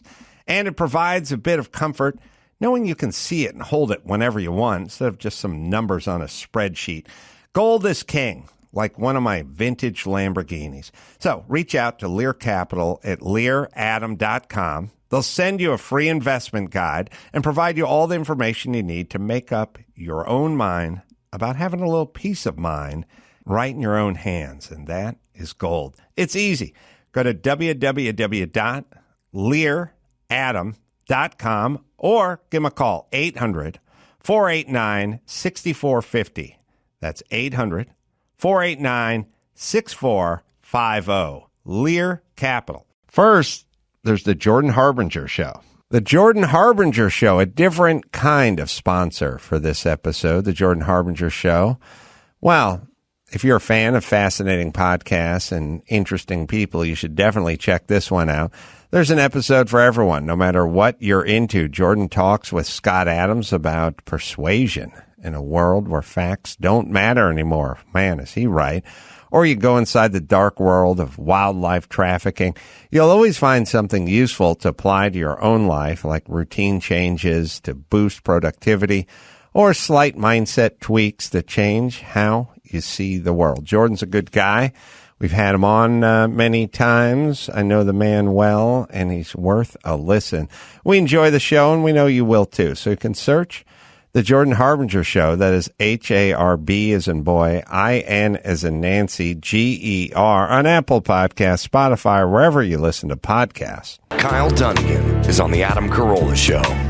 Kyle's got a YouTube show that I got to be on, and it's very enjoyable, and you can check out live dates. So you go to youtube.com/Kyle Dunnigan and then KyleDunniganComedy.com as well. We thought we'd invite Kyle back because he does such a bang on Chris Hansen that Chris is delighted by, which is a good, it bodes well for your personality. If you are someone who gets pissed off by people doing impression, I don't. Well, you don't. Pissed at but all. many A lot of people celebrities. do. Well, I know, but then if you're going to be in the public eye and you're going to do what I do, right, which is a unique niche in society and pop culture and journalism and all that.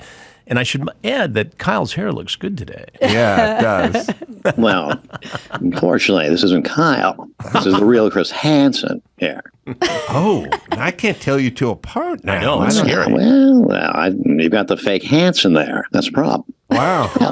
We had a third one. We'll start a band. Yeah, well, Or a hockey team. One of the three Hansen. Hansen brothers. Yeah, there you good go. pull. All right, let me just close my eyes and try to figure out which one is the real Chris Hansen. Let's see. One's in studio, one's remote. I can't tell which one is which. All right, let's see. All right, here. Why don't I'll start here with a word here. All right, let's say that's a word here. Snacks. Snacks. Sex. Oh, sex. Sorry. You're not saying Snacks. All right, let me listen. Well, you're here not. to have Maybe, sex perhaps with a you're not teenage saying it girl. right. I think I'm saying it right. You're not saying it right. Could we put Or it's sex in, sex. let's put sex in a sentence. I'll close my eyes, for instance. All right. Let's see. His screen name was Boner95, and he was trying to have sex with little girls. Okay, I that sounds like Chris Hansen to me. Well, it is Chris Hansen. It is Chris Hansen. This man arrived at our sting house at 4 a.m. to try to have sex with a teenage boy. Well, I kind of think A. What, Jody? What about you? Totally, absolutely. Wait. Who am I sitting next to? Clearly. that's a fake Hansen. Fake Hansen. I've had so many fake Hansens in my life. So, I gotta go with A. A? On the well, let's That's see. disturbing We're at going to best. try one more word. Yeah. Now, how about this word? How about penis? Okay. All right. Can we put that in a Is it- sentence and not anywhere else? No, the other. I'm going to let the fake Hansen start here. Okay. Start Although with the he saw 18 patients during the day in his practice, he found time to send a picture of his penis to a decoy posing as a teenage girl. Okay. That sounded, Jody, what you think? Is That sounded pretty good. decent? Yeah. Decent. Okay. The decoy had the smallest penis I've ever seen. Wait a The minute. decoy. I don't know if Chris would say that, though. I've got to look at all the evidence. As it does. I have to look at all the evidence. You have to look at all. You don't have the transcripts. transcripts. The transcripts. You need the chat. The emails. You need the chat. Yes, of course, the chat logs. The chat logs and the penises. It says They're here all in the chat logs. that you, Kyle Dunnigan, wanted to do comedy in a theater in New York. Well, I'm not sure you're talking about. I think you're talking about someone else. I think perhaps it's you. someone you want to have sex with. Kyle. Want to have sex. I have the transcripts, Kyle. We actually have a problem here because I think, Adam, you took fake Hansen to your garage full of cars and you were a little bit The problem inappropriate. with what you're saying here, Kyle, is that chat is chat, but showing up is showing up. I have showed up here at the secret garage. You are at another location with a fake background with blue cabinets and an attempt to have my perfect TV hair. That's not what your chat says. Your chat says something very different. Yeah. I have your chat right here. All right, let me see if I can. There's only one way to do this. Okay. Yeah. I guess. Chris Hansen.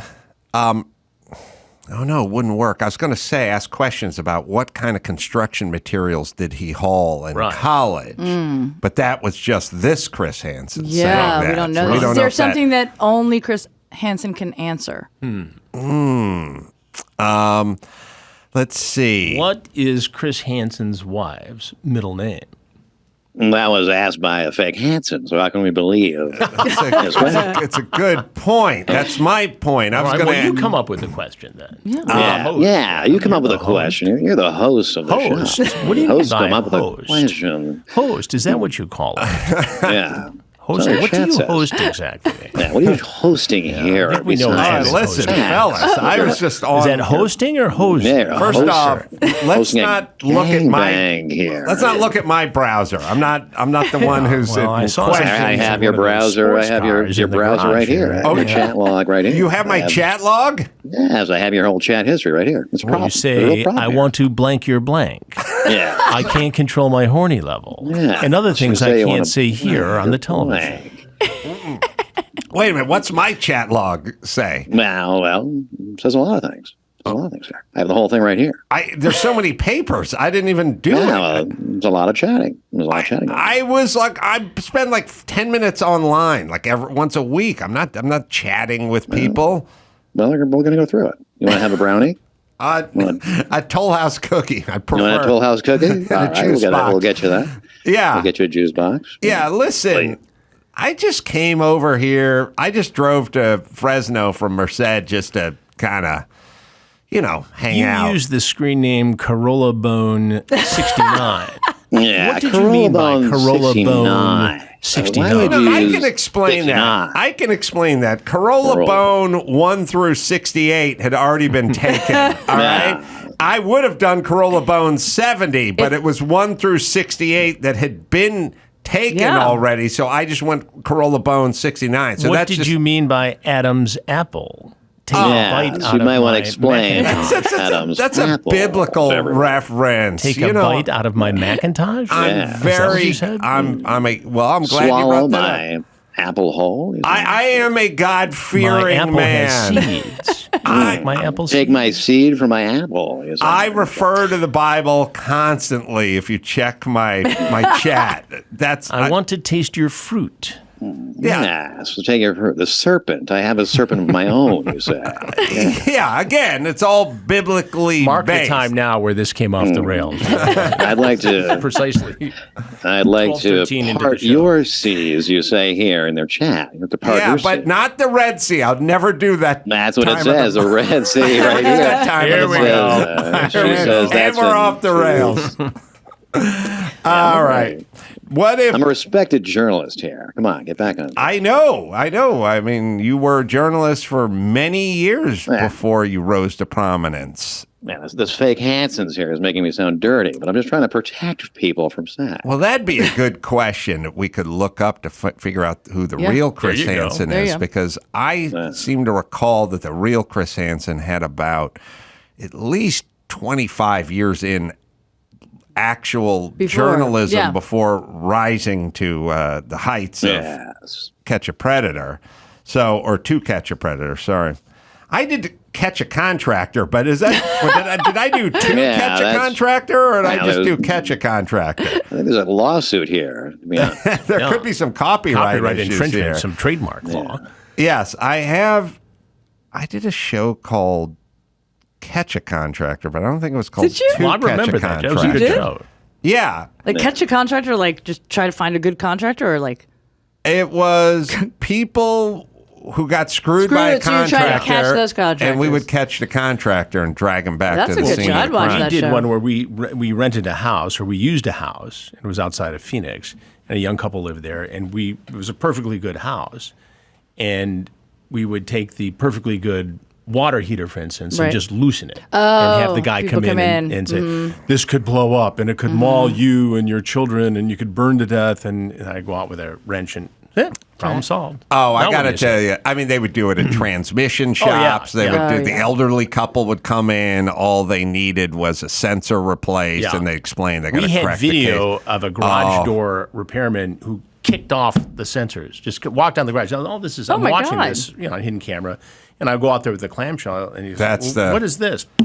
Listen, let me tell you something. Worse than Chris Hansen coming toward you with the documents, with the handfuls of paper, Chris Hansen walking to you with a clamshell video screen. Oh, yeah. Because that would be it's all right here. That's it. It would be the ultimate. Yeah. Because Chris would walk up to these guys who ran the transmission shop and they'd go, looks to me like you took a Phillips head screwdriver and hammered it through the side of the transmission. And the guy would go, that's outrageous. How dare you make these remarks? I would never do. I've been in business for 26 years. I would never do something like that. And then Chris would go, okay, well, let's take a look at this. Let's just take a look at this. And he'd open the clamshell. Oh, yeah, that's what I did. And you'd see the photo, you'd see the video of the guy walking over and Unreal. And they would rarely get to the end. At some point, they'd just go, I've seen enough. Or I said, would you like to see it again? Now, the best one was when we did air duct cleaners, right? And so they're supposed to cut a hole in the air duct, and they go up there and clean it. Well, this guy came in and just put the patch up. So when they're done, they put the patch up and they screw it in. And so there's a metal patch there. Now, we just saw him put the patch in without cleaning anything. Right. So I go down there and I said, well, how does this work exactly? And he's not really sure who I am yet, but he's starting to figure it out. And I'm posing as like the protective nephew of the woman, right? Mm-hmm. And I said, well, so what's that? He says, well, that's where I cut in to clean the air ducts. I said, well, show me. And so now he's unscrewing each of the 4 screws very slowly, knowing that when he gets the thing off, there's not going to be a hole there. And I'm waiting, and as he's unscrewing it, he's sweating, and it's coming down the side of it. And he pops out and I go, huh.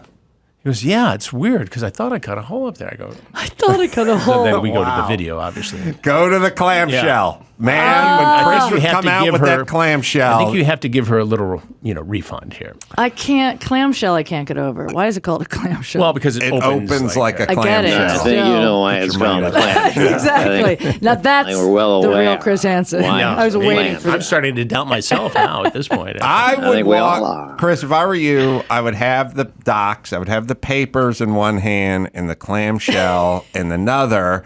And all I would do is walk around parties and say, that tortilla chip, did you double dip it in the guacamole? And they'd go, what? No, why would I do that? Hold on, let's see. Let's open up the shell here. I want to look at this video clip. Possibly other Chris Hansen. Maybe you could answer a question about who you busted with that clamshell. Because I used to watch you do that back in the day. Oh, yeah. I remember a transmission shop for sure. I don't remember the duct cleaning one. A1, Chris Hansen? That's right, A1. Maybe you could tell us a story about busting a business with the clamshell. Well, there was one customer there who was working in a Sounds garage. vague to me. Work in a garage. We'll get to it. What We'll city get to was it. that in? It was in Manchester. We had just set up. We had our decoy there. He got in the car, and the person said, "Why don't you put it in the hole and turn it on?" Wow. We figured he was talking about sex. We busted him right away. And then he said, have a seat and grab the stick. Well, then we knew it was for sure sex. I think this is that's the real Chris Hansen. I believe that Seems story. so legit, that story. I don't even know what he was busted for. Yeah, well, he's obviously something predatory. But you know what amazed me? You're going back to the point of catching people. Yeah. In the current predator investigations, the takedown ones on the streaming network we have, True Blue, these guys now often walk in, and it's almost like they've seen the show and they know, okay, this is the part where I sit down and talk to Chris. And this often comes after them admitting in the chats or saying in the chats, is this a Chris Hansen thing? Is this a Sheriff so-and-so thing? And yet they show up anyway, and they, they're almost, some of these guys are a little bit smitten. They're They just did it to meet you. To be on the television show. Yeah. Well, I'd like to thank Fake Hansen for plugging my True Blue show. That's right. It's your show. Yeah, well, I'd like to thank him for a good plug. Well, you should. Nice. Then you should plug Kyle Dunnigan's live dates because turnabout is fair play. Yeah, exactly. Well, Kyle Dunnigan's going to be in Rochester, New York, of course. Austin, Texas. And you can go to KyleDunnigan.com for sex. You know what? With Kyle Dunnigan. You know what? But here's a kind of an interesting thing that I've thought about quite a bit, and it just came to mind recently. So I was just watching a rough cut of the K-Rock radio station documentary that I'm working on with my group, my production company. And they were chronicling a story that I'd forgotten about, which was Ralph Garman, who was my old roommate, who I brought into K-Rock when Jimmy and I were there for the morning show, the Kevin and Bean show, because Jimmy was always Jimmy was always producing things, and he needed voiceover guys. Sure. And he needed a guy who could do Adam West and do any celebrity, And so I said, Jimmy, you got to meet my roommate, Ralph. He does all these voices, and he's not a radio guy, but he'll come in here and do that. So we started bringing Ralph in.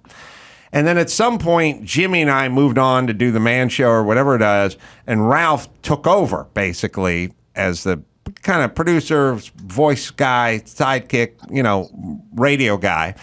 And he did a bang-on old Jerry Lewis, like serious, not Nutty Professor Jerry Lewis, but serious. Hey, lady. Yeah, he did this serious.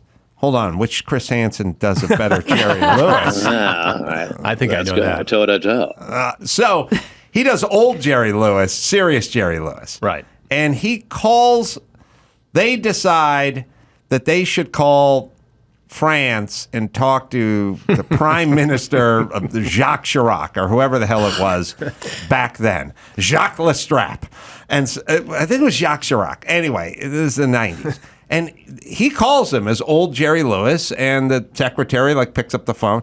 So the Prime Minister of France, and the guy gets on the phone. with him. God! And the guy goes, "Is this, really, Jerry Lewis?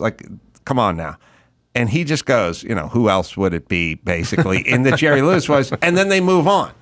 And what I'm saying is people would say, I'm trying to solicit sex with a 14-year-old, and then go, is this Chris Hansen? And they go, no. And I go, good enough. Yeah, moving forward. And when I used to do prank phone calls for Crank Yankers, my puppet Crank Yanker show, I would get a lot of people going, is this real? Come on, you have conjoined twins and you want to put them in my gymnastics class? Is this a real thing? Is this for, they'd go, is this real? And I'd go, God, I wish it was I wish it was a joke.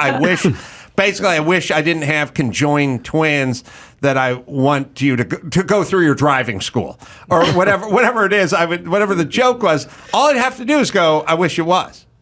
And then we move right toward it. But it's kind of a weird human wiring, right? which is you really didn't get anything solved. Right. It's bizarre that the Jacques Chirac, is it Jacques Chirac?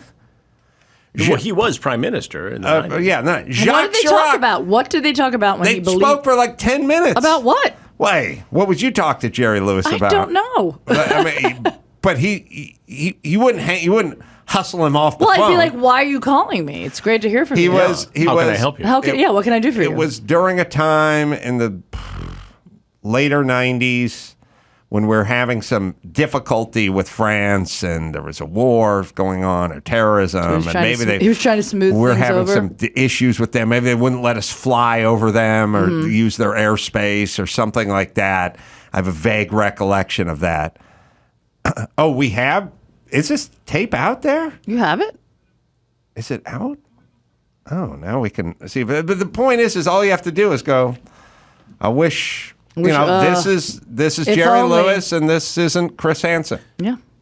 Hold on, who? Chris Hansen. Tell me it's not Chris Hansen. Let's see. If I wish I was the fake Chris Hansen. Oh, all right. That's a good point. I was. We have tough life. This call exists. All right, let's see if it. Well, Jerry, this is Jacques Chirac. How are you? The fuck out of here, man. Now I'm the guy on the other end.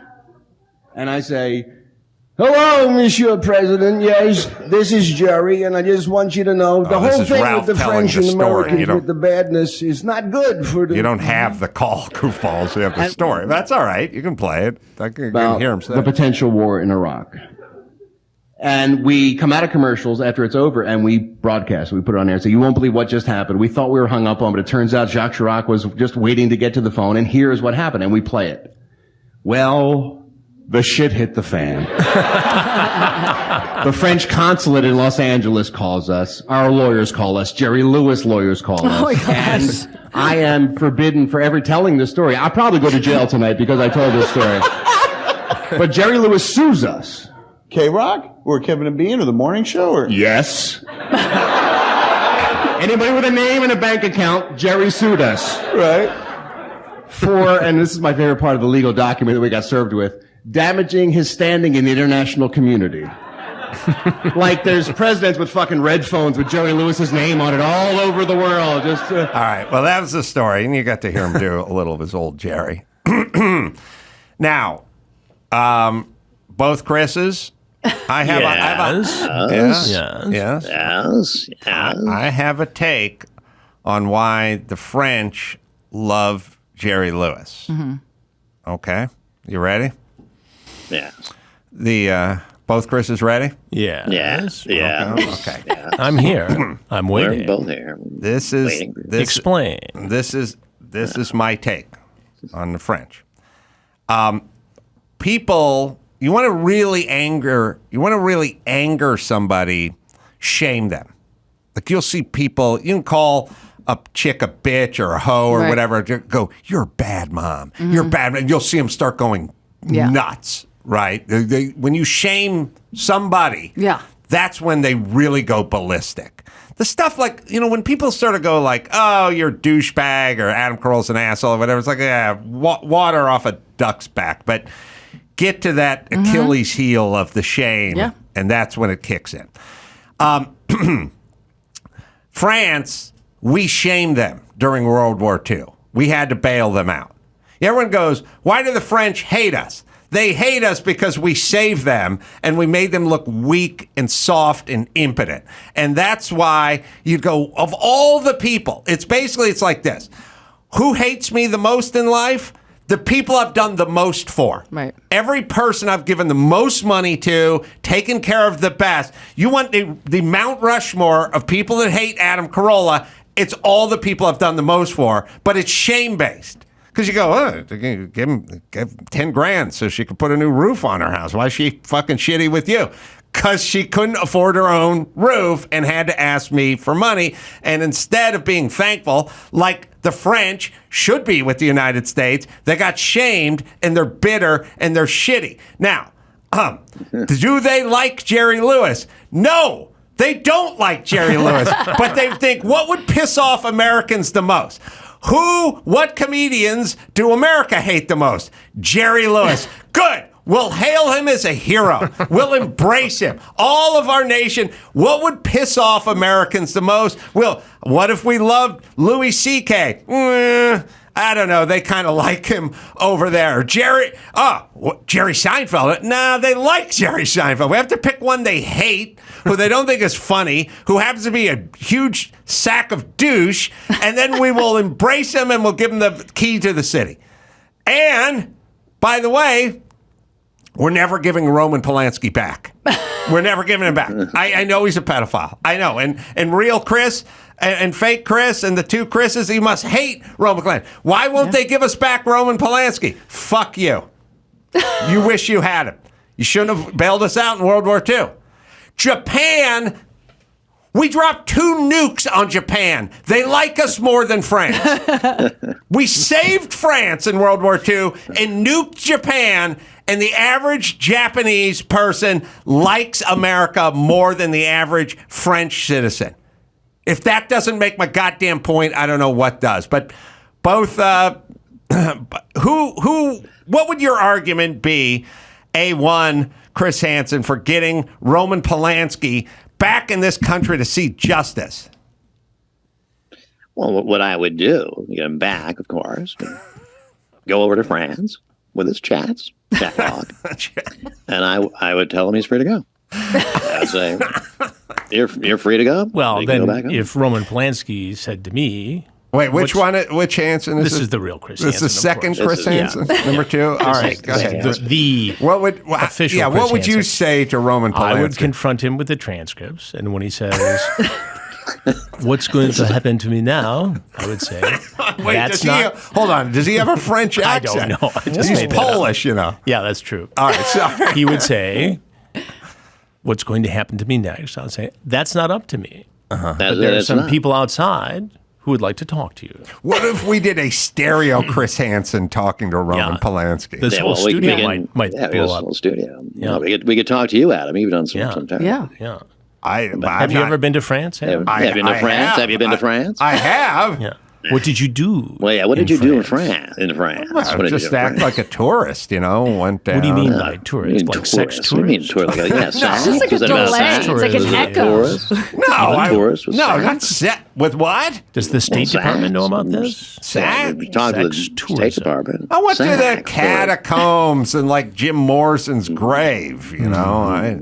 Catacombs. And having sex with a dead body in a catacomb. It's that underground place, got all the skulls and bones in it. Skulls having and bones. sex. No, I didn't have sex. What fetish is that? In the catacombs. Exactly. No. Fetish for the dead body is in the catacomb. No, I went to the Eiffel Tower. Did you bring wine? Yeah, did you bring wine? I may have had a few drinks, yeah. Did you drink wine as you made love to the Doors singer? Croissant? No, I may have had a couple of drinks. Went to the cabaret, you know, looked Steak at the frites. Yeah, maybe I had some French fries over there. I'm not criminal just for going to France, you know. I hear that a lot. we hear that all the time. How long did you stay in France? Yeah, how long was your stay? I've been there more than once. So this isn't your first time. No, not your first you're a repeat rodeo offender. in France. It's not a crime to go to France. Well, not you for made love most to people, Jim but for you. I think it's a different story. Make love to a dead rock star. No, I just want to see Jim Morrison's grave. That's all, and make love to him. Didn't have sex. Blow your load. All right. Now we've crossed the line. Yep, there we go. Yeah, we have. Oh, wait. Found the actual call now. Ralph calling President Jacques Chirac. Jacques Chirac speaking. President Jerry Lewis here from the United States of America. Can I be sure that you are Jerry Lewis speaking? I don't know how I can make you not sure, sir. What can I do for you to make you think that it's me? No, I recognize your voice. Oh, excellent, then. No doubt about that. Thank you so much, sir. Mr. President, I'm just concerned with the differences between our countries right now going on. Yes, I'm concerned also. Because I know that our President Bush is putting that thing up with the UN this week, and I'm concerned how we're going to handle this international crisis because, obviously, this man has to be dealt with, this Saddam Hussein. Well, as you know, we and the United States are, and we are friends, and we always will be friends. I certainly hope so. We have a difference of appreciation about the story of Iraq today. That doesn't mean that we are going to fight against each other, of course. Well, I certainly hope not, because, France means so much to me, and you've been so kind and goodness to me, and I just want us to be able to work together and solve this problem. Yes, I understand that, and I want also to... all right, hold on. So the point is wow. He actually you go back to the beginning, and Jacques Chirac, and this is 2003, wants to know if it's Jerry Lewis, and his answer is, who else? How could I show you that I'm not? I mean, yeah. Right. He gave him that opportunity. Like, what can I do to prove to you? He didn't. I wonder if Ralph does a Chris Hansen. We could get... we could finally get the real Chris Hansen Let's here. just listen to that one more time. President Chirac. Jacques Chirac speaking. President Jerry Lewis here from the United States of America. Can I be sure that you are Jerry Lewis speaking? I don't know how I can make you not sure, sir. What can I do for you to make you think that it's me? No, I recognize your voice. All right, then we're done. There you go. We're done. I remember very clearly I was driving into Loveline at night, like 9:30 at night, and I was listening to the Phil Hendrie radio show, who I love, and I'm sure Kyle and Chris and both Chris's would love Phil Hendrie. It does just amazing radio talent. Love the guy. And they were doing a bit, and it was a bit about how the Man Show should have been like top 10 TV shows of all time, and Phil was arguing with the guy who was saying it was, and stuff. And I was just like listening to it, and I thought I should just call in. Yeah. Oh yeah. And so I did. I called in. That's awesome. And I called in, and the reason I tell you this story is because I never felt better and worse about myself at once, because I call in, and the guy answers the phone screener, and they're arguing about the Man Show, and I go, hey, this is Adam Carolla from the Man Show, and he goes, it's Adam Carolla from the Man Show? And I go, yes, it is. And then, again, I've never been more flattered. He goes, how do I know this is the real Adam Carolla? And I was like, God, I've never fucking felt better about myself. Right. And I go, I don't know. I go, ask me any question you want. And he goes, oh, just don't fuck me over. And he hands the phone over to the guy. He had no Adam Carolla info. I felt so good for just a second, fleeting moment of time, and then realized I don't know anything about you. He has no information on me at all. And then I was right back down to earth. Kyle or Chris? Yes. Whoever you want to talk to. Chris Dunnigan. Let me give you a plug, because I know I know you got a hop. You can check out his YouTube show, youtube.com/Kyle Dunnigan, and you can check out live dates. KyleDunniganComedy.com is where you go. Kyle, always great. And, thank you. Always fun. Thank you. Kyle, great to see you. Great to see you, Kyle. Let's have lunch, Chris. We're gonna be in the same city soon. Yeah, I will track you down. He'll bring in a good way, not the bring the clamshell. Yeah, bring the clamshell. Bring that clamshell. Do not bring the clamshell. Oh my God! All right, thank you guys. Thanks. Talk to you later. We'll take a quick break. And I would say this. You know what I would do? You should never pay for a meal again. Ever. You get, first off, get the clamshell. Yeah, always. Forget about the screen, the guts, the battery, the charge, just the outer part of the clamshell. Just have it right here. And every place you go to eat, you just walk right up to the manager and go, I don't know if you know what's going on in that kitchen, but I brought the clamshell, and the guy'd go, just please sit down whatever you want. and order whatever's on the menu. It'll be gratis. That, you genius. Do it. All right. You have me calling. Oh, we have me calling Phil Hendrie? Jesus Christ. Oh, that's great. What isn't on the internet? All right. We'll take a quick break. Kyle, thank you much, my friend. Hi, We'll come Kyle. back. See you soon, Kyle. We'll do some news and we'll do me buddy. calling. We'll do me calling Phil Hendrie right after this. Hey, it's Adam Carolla. Is your vehicle not stopping like it used to, or does it squeal? Does it shake? Does it shimmy? Does it grind when you hit that brake? Well, don't miss the summer brake deals at O'Reilly Auto Parts. Brake Best, Select, and Import Direct brake pads and rotors are engineered for all driving conditions to restore and improve braking performance with application-specific friction formulas, noise-canceling shims, and low dusting operation.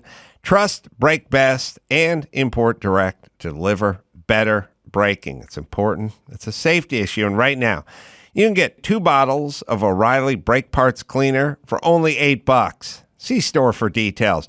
Don't take any chances on your next brake repair. The professional parts people at O'Reilly Auto Parts will help you find the brake parts and supplies you need to do the job right the first time. So stop by your local O'Reilly Auto Parts today or visit O'ReillyAuto.com. Let me tell you about Turo Innovative. It's the world's largest car-sharing marketplace. With Turo, you can book any car you want, wherever you want, from a community of local hosts. Browse a huge selection of vehicles for just about any occasion or budget. Book an SUV or a minivan for a family road trip, a pickup truck for some errands, or even test drive an EV. Every trip is backed by liability insurance. Terms, conditions, and exclusions apply. Find your drive. Forget your boring rental cars at Turo, Turo.com. All right, Chris Hansen here. Yeah, it's true. The thing about Tool Tunes is it's songs you like, but you would turn it down if you got in front of somebody because you wouldn't want to be judged. Associated with it. Not anymore. I don't care. Fuck it. I indoctrinated or introduced the concept of the Tool tune to my son the other day, who's 17. Like he was scrolling through some music. We were just eating dinner. I was like, play some music. He was kind of like scrolling through the 70s, 80s radio station or whatever. And he's like, what is this Richard Marx song? You know, and I'm like, okay, now look, let's be clear. Daddy's not going to ask you to forward through it. But he by no means likes this song, but we still need to hear it. Have to hear it. Because it's a Tool tune. And he's like, what's a Tool tune? I'm like, it's a song that I'm not proud of, that I like, wherever you go, whatever you do, I'll be here right here. It's like, I'm not, it's corny, it's a Tool tune, but do not change the song. Do not change that song. And don't tell anybody. Don't tell anybody. Yeah, don't tell any of your friends. All right, we have the Phil Hendrie call. Amazing. 800-449-8686. RC? Yeah. He's doing all the voices. We have Adam Carolla here on the line. I have no way of knowing for sure. Adam? Yes, Phil. How are you? I'm good. Yeah, this is him. Yeah, this is him. Okay. And I know you got to go do a Loveline show here in about, 8 minutes? Yeah. So why are you hanging on the phone with us here? Well, I was listening to you on the ride in, Phil, and RC makes some pretty valid points, and he's been getting a lot of flack from a lot of your callers, and I'm here to defend the lad. The Man Show. Yeah, The Man Show. Number 18 most influential on the thing. And not only do I want to back you on the Man Show, RC, but Linda Lavin. A surprise call, but a good call, a very strong call. Phil, a lot of your callers argued about Linda Lavin's merits, but let me tell you, not only was she the star of that show, she sung the theme song. Alice. What the hell was that theme song? Alice? I don't know how it goes. Oh, yeah. Early to bed. Oh, she was the she sang that, huh? And at the end, she scatted. And there's not a lot of white women who scat.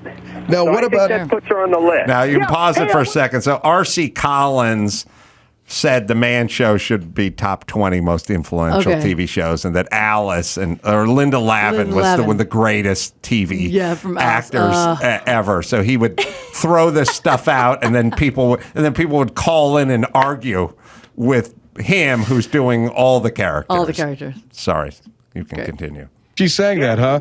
And at the end, she scatted. And there's not a lot of white women who scat. Now, so what about... that puts her on the list. Yeah. Hey, I want to ask you, Adam, who was the redheaded one what play Flo? She's one of the most influential, too.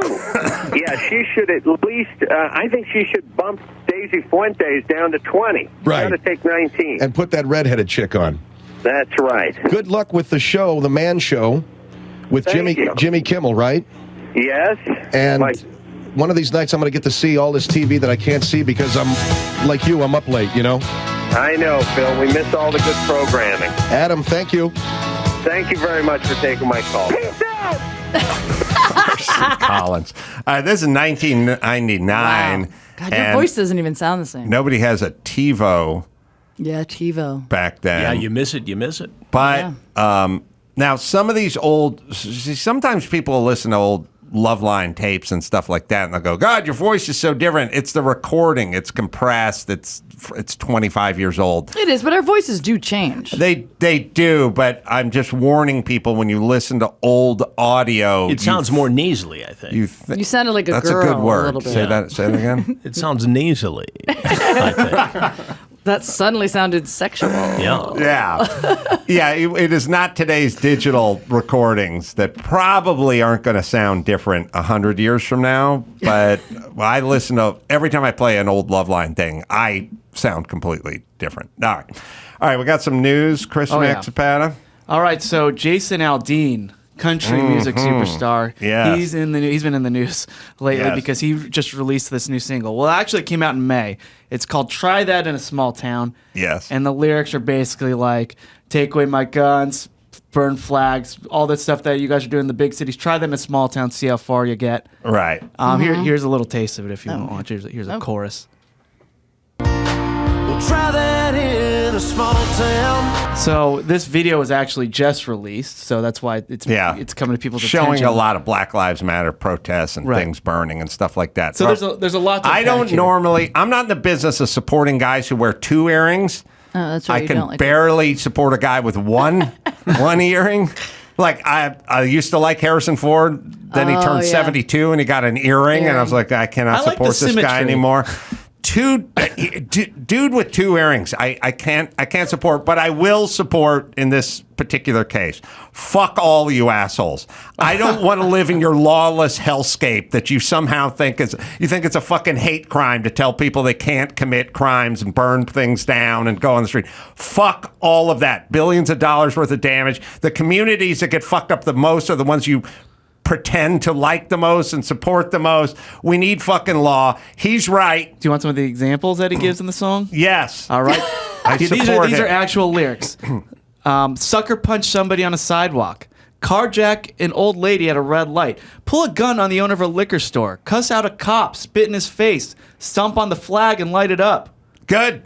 Yeah, things like so. Fuck all of that. We just went through fucking 2 years of that shit. Right. So here's the verse that people are complaining about. Got a gun that my granddad gave me. They say one day they're going to round up. Well, that shit might fly in the city. Good luck, but try that in a small town. So this meets a lot of controversy because Jason Aldean was on stage during the Route 91 Vegas shooting. Oh yeah. Wow. So people are associating like you just saw what guns did, and now here you are supporting them. So there's that. Also, in the music video that was just released, it was filmed in front of a courthouse in Tennessee, which is the location for a lot of filming location, or a common filming location out there.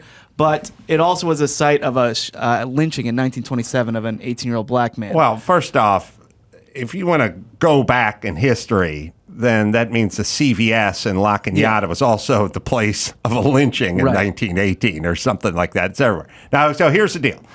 The lynching thing, if he knows about it, then it's an issue. Right. If you don't know about it and you go, I just want to shoot in front of a courthouse that other things that, then that's not on you. And a lot of these comments that people are saying are like, this is a racist song, and it's also a violent song. I know, but listen, here's the deal. If one group, any race, here's the deal. Let's forget black. Let's just go Japanese. The aforementioned Japanese who love us more than the French. If it is a one group who's going to predominantly participate in something that's illegal and you try to stop it, that is not racism. That is a group that is participating in higher percentage numbers than other groups. My feeling is you cannot jump on a cop car, you cannot burn a cop car, you can't smash and grab at the Gucci store, you can't do any of the stuff we've been doing, whoever you are.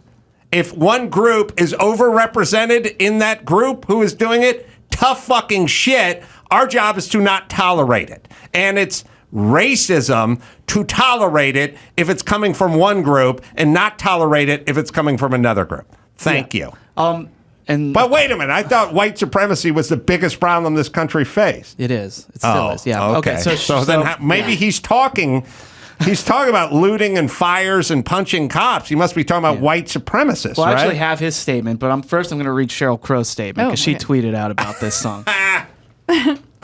Wonder what side she's coming down on. Okay. This is her tweet. Quote, "I'm from a small town. Even people in small towns are sick of violence. There's nothing small town or American about promoting violence. You should know that better than anyone, having survived a mass shooting. This is not American or small town like." Sort of with him and sort of against him? Yeah. I don't know. Well, the issue sometimes in these songs is that they're going for the lowest common denominator. Right. It's a cheap way to...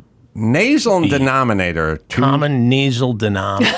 Those are two That's what I'm good saying. ones. It's like Kid Rock, shooting up the... It's like, does anybody really care that much? He shot Bud Light. Yeah, I mean, but it's I used to like him, but you cannot waste a beer. You cannot But I mean, it's just you're playing to the lowest common denominator. I mean, all these issues are worth discussing, and there's three sides to every story: your side, my side, and the truth. I get that, but just to shoot for something that's such low-hanging fruit, it's not entertainment. Yeah, but it's basically the white version of rap. Same low-hanging fruit. Right, yeah, that's actually an argument a lot of people make. Yeah, rap songs, they're glorifying. Yeah, I'm not saying it should be banned. I'm just saying it doesn't appeal to me. Right. He did something. I don't know. Look, he may have gotten, for anyone who doesn't like him, the revenge could have been served up. In the form of stage diarrhea, because I was watching TMZ last night, and he was right in the middle of a concert and hustled off. Oh, he had stage diarrhea? Well, look, when you guys can watch the footage, but we have to see when the you're footage. right in the middle of a song. Oh, and he I can tell by the way he runs. Oh, he waddled off? I don't know. Who is that, Prairie Dogging?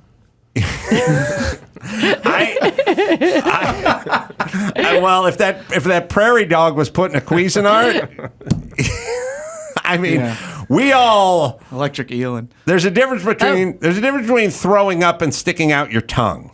Is kind of what I'm saying. Now wait, give me a second. All right. Prairie dogging is fine, but liquid prairie dogging. Those jeans are tight too. Is a different. All right, let's just here's what I'm saying. Here's what I'm saying. Mm-hmm. Canceled the concert. Oh, he did. The rest of it? Canceled the concert, left mid-song. Something happened. Said he was dehydrated. No. Well, yeah, because he just shit it out. He shit it all out. The thing in Connecticut? I don't know. The dehydration part doesn't work for leaving the mid-song. No, he shit his pants, and then he was... All right, let's you tell me. I heard this was heat stroke. Yeah, he said it's a heat stroke. Yeah. I mean...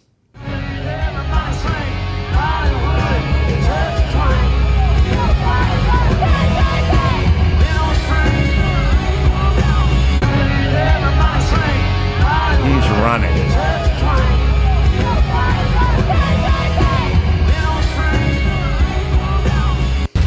He had to vomit. He looked like he had to vomit. Well, but that's a symptom of heat stroke, though. Yeah, it is. It is. It is a symptom of heat stroke. He had to vomit. You could tell just when he went like that, and then if he had started to come out the other end, he wouldn't be able to run like. He was like. All right, so you're an expert because you've had enough guys. I've shit my pants on stage so many times. You've had enough guys try to go down on you. And they. to understand what some of the markers. That's the fucking worst thing anyone's ever said to you. No, that's definitely that's not that bad. I know you can take it. I can take it. But you know what that. Well, I'm not saying the guys didn't have a couple of drinks. It was a long night. No one's Maybe there was some ever dancing. even close to in front of me. They have peed in the bed afterwards, but that's totally separate. I had a close to boot situation with a lady once. It was like, I have though. Girls do all the time when you go down there. When you're giving. Because that's like the gag reflex. Putting a finger down your Yes. Do you know how many women? Or Mike is a pinky, but either way. No, we could probably use you as a decoy in one of our investigations. Oh my God, so be a decoy. Let me just jump in and neutralize this whole situation. So Thanks, Chris. He got his revenge. And my story is we were at altitude. We were at high altitude. There was drinking all night and dancing. And, by the time got down to that part, probably would have booted anyway. That's my story. But the point is this. Revenge, because he had to run off stage and never came back. Yeah. I thought when originally... I think he was going to throw up. He was going to throw up, and he felt really sick. He definitely. It was hot. It was hot. He had on definitely. the East Coast, and I think that was a good word for. So I think Chris Connecticut. you need to record an ASMR just for Adam. That's what we have to worry about with all this, artificial intelligence. I don't want, I'm okay with Kyle Dunnigan using this bit, but beyond that, forget about AI. We don't even. We got Kyle. Yeah, you've been replaced. I should get a big on that. Seriously, everything he does. I should get a piece of that concert tour. That would be a good PR move, though, right? Hey, Jason, everyone's calling you a racist right now. Right. You're the number one trending topic on Twitter. We need you to do something crazy to get people's eyes off this thing. Yeah. Shit your pants. Yeah. Nobody really cares, by the way. It's a country singer singing a fucking song for white people. That's what he basically went out and said, like this. He's basically saying it's ridiculous. Now, we have basically... This country has built a racism apparatus that is big and needs to be fed constantly. And we don't really have enough real racism to feed it. So we have to feed it everything that's even close or convert things to racism or, the aforementioned cop who shoots the black chick who's about to plunge the steak knife into the other black chick has to go into the racism column so that we can feed the machine. The supply does not meet the demand. Right. So this is kind of what this is. I don't know why there's a massive demand for it. Somebody tweeted me, maybe Dawes can find it, sorry, but there was an article about the use of the word racist, racism, and whatever by the LA Times and New York Times, CNN, and Wall Street Journal, whatever. They do it in a graph. In, the year 2000, it was mentioned, 30 times by the LA Times. And in the year 2020, it's been 200,000 times. Like, they're literally, the graph is crazy. Anyone who was around in, 1999 or 2000 was like, yeah, there's always been racism, but we weren't obsessed with it. And we weren't talking about it constantly and arguing and accusing everyone of it. It has gone through the roof. So this is just feeding the racism fire, which needs to be fed because we've created a horrible society. That music video we just saw, CMT has just pulled it. Oh, yeah, so they may CUNTs. Screw you. So they may be in the running for the next asthma loser. Good. Everyone's a pussy. Yeah. Leave it alone. Oh. Congratulations for this dubious honor. Get over there on that other field and have some asthma. The Jimmy Johnson Have Some Asthma Award. Get out of here. CMT. Yeah, screw them. All right, well, speaking of small towns, why don't we go to a small state? So Connecticut, there's the police force over there. Hundreds of Connecticut state police troopers may have falsified thousands of traffic tickets because of a recent audit. They found nearly 26,000 fake tickets and 32,000 that were inaccurate. And the reason being is because they were trying to hit their quota, get bonuses, and do all that. So what they have is this parallel submission system. So they would give they have a judicial and executive system. So you would submit the ticket to the judicial system to get all the fines taken care of. And they did that one correct. Then the executive system is where they do all the quotas, do all the productivity reports, racial profiling. They used to say they never had quotas. That was always the answer. And like, I've gotten some real chicken shit tickets in my life, and I'm like, you definitely have quotas. Yeah. Burbank writes tickets to everyone all the time, and they have a quota. And then here's my argument for all the people who say you don't have a quota. Write no tickets for a month and see what happens. Are you going to get yelled at if you do not write tickets for 1 week? And if the answer is yes, then you have a de facto quota. You have to. It's not a number. It's just it's revenue at some point revenue for some municipalities, and so I think municipalities. Municipalities. Yeah, that's a good one too. ASMR. Yeah, Just listen to it over again before you go to bed. Yeah, let me see if I could fall asleep to a loop of Chris Hansen saying municipality. Say it. Now you gotta say it. Municipality. We lost him. Adam, wake up. Wake up, grandfather. I had a clock. dream about Phil Hendrie.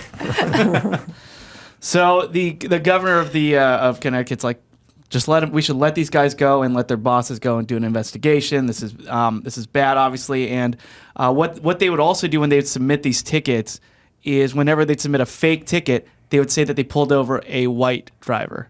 A white male driver. Oh. So it didn't look like, so it also skewed the racial profiling a little bit. Yeah, or a lot of it. And whenever they pulled over a black driver, they would enter it as a white driver. So that's how they, so they would still falsify it. So this is that's a mess. Yeah. Yeah. You need to get your clamshell out. Yeah. Get over there. Get over to Connecticut. Get over there. We're in Connecticut, just statewide, or? Yeah, I think Hartford's it's just the capital. Yeah. Yeah, I think it's just hundreds of Connecticut state police troopers. So it's a small state. You'll be fine. Sure. I noticed ever since I got rich, I really stopped getting pulled over. It's a rich poor thing. I was just thinking about this the other day. Yeah, I think if you've got a taillight out, it's probable cause, right? Cause is a good one. Cause. Too. Yeah, I used to get pulled over all the time, and semi-rightfully so. Right. You just get pulled. There's a lot of like circumstances, like you're parked on the street all the time. You get many more parking tickets. Yeah, you do, it's totally. a fucking bitch with the parking tickets. Report now you have a garage. You park. Right. It's also what kind of car you drive too. Yes, it's what kind of car you drive. Target. Everything. Your tabs are expired because you can't afford to pay the DMV. I just got pulled over as a poor person a lot, and really essentially not anymore. And I've gotten out of the last 13 times I've been pulled over. The greatest, I was, last time I got pulled over, I was driving home from Kevin Costner's house. Oh, wow. That's a cool And sentence. the cop was like, where are you coming from? And I was like, Kevin Costner. And he's like, oh, okay. All right, you can go. I'll try that. You go.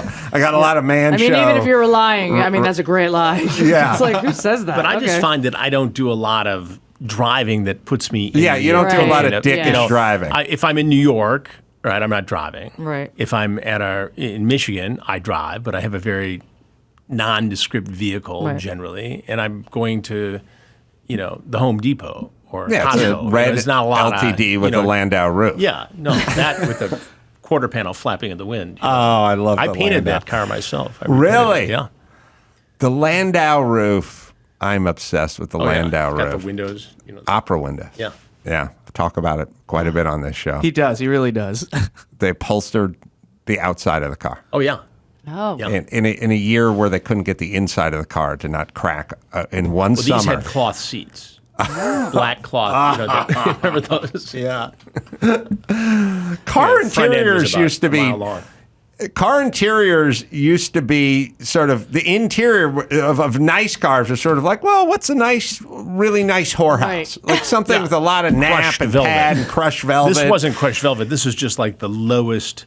Right, but everything now is built like now cars are like European office chairs. Like what's got lumbar support, and lateral support, and bolstering, and thin and sleek. Back then it was a couch. Big ottoman that was inside of your car.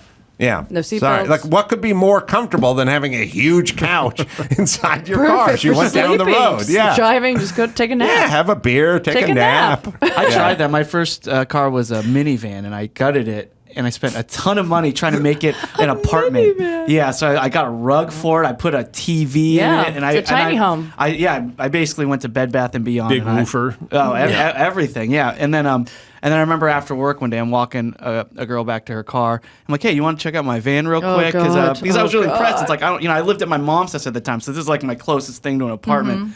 And she sticks her head and she just goes, "Do you live in here?" Yeah, that's. And then walked away. Are you a serial killer? All that, Yeah, I know. exactly. All that Are you money. going to kill me? Is this where you kill me? I had the first truck I bought, the Mazda 2000 whatever, the 79, had the seats. The bench seat was out. Sure. And it had 2 dinette seats. Oh my god. 2 mounted on the floor. We used to do Like a a lot of launch. that. Oh, yeah. Yeah. All right. Let's bring it home on the news. We've All done right, enough Jodi, show. I'll be at your show on Friday night. I can't wait. I can't wait. Oh, I'm going to be there as well. Yes, Yeah, can't a lot wait. of the ACS staff Yay. is All right. Yay. I'm going to be in Las Vegas tonight at Jimmy Kimmel's Club if you want to come by and say hi. And then Portland, Helium. That'll be July 28th and 29th. I think what are we doing, a show in Idaho or something? Yeah, Boise. But that's sold out, We put right? that off, yeah. All right, good. But then off to Portland where there's some tickets left, 28th, 29th, and then all over the place. Appleton, Wisconsin, Honolulu, Hawaii. Come say hi. Kyle Dunnigan, his YouTube show, you should check that out. Chris Hansen is streaming True Crime Nation with Chris Hansen. Watch TrueBlue.com. TrueBlue.com and Skinny Jodi Miller. We'll see all you guys Friday night over at the Ice House. Oh, wait a minute. It is Friday night, right? Yeah, Friday night, tomorrow night. See you at the Ice House doing 2 shows, JodiMillerComedy.com. Until next time, I'm Carolla for Kyle Dunnigan, Chris Hansen, Skinny Jodi Miller, and Chris Max Pettis. Say it! Mahalo.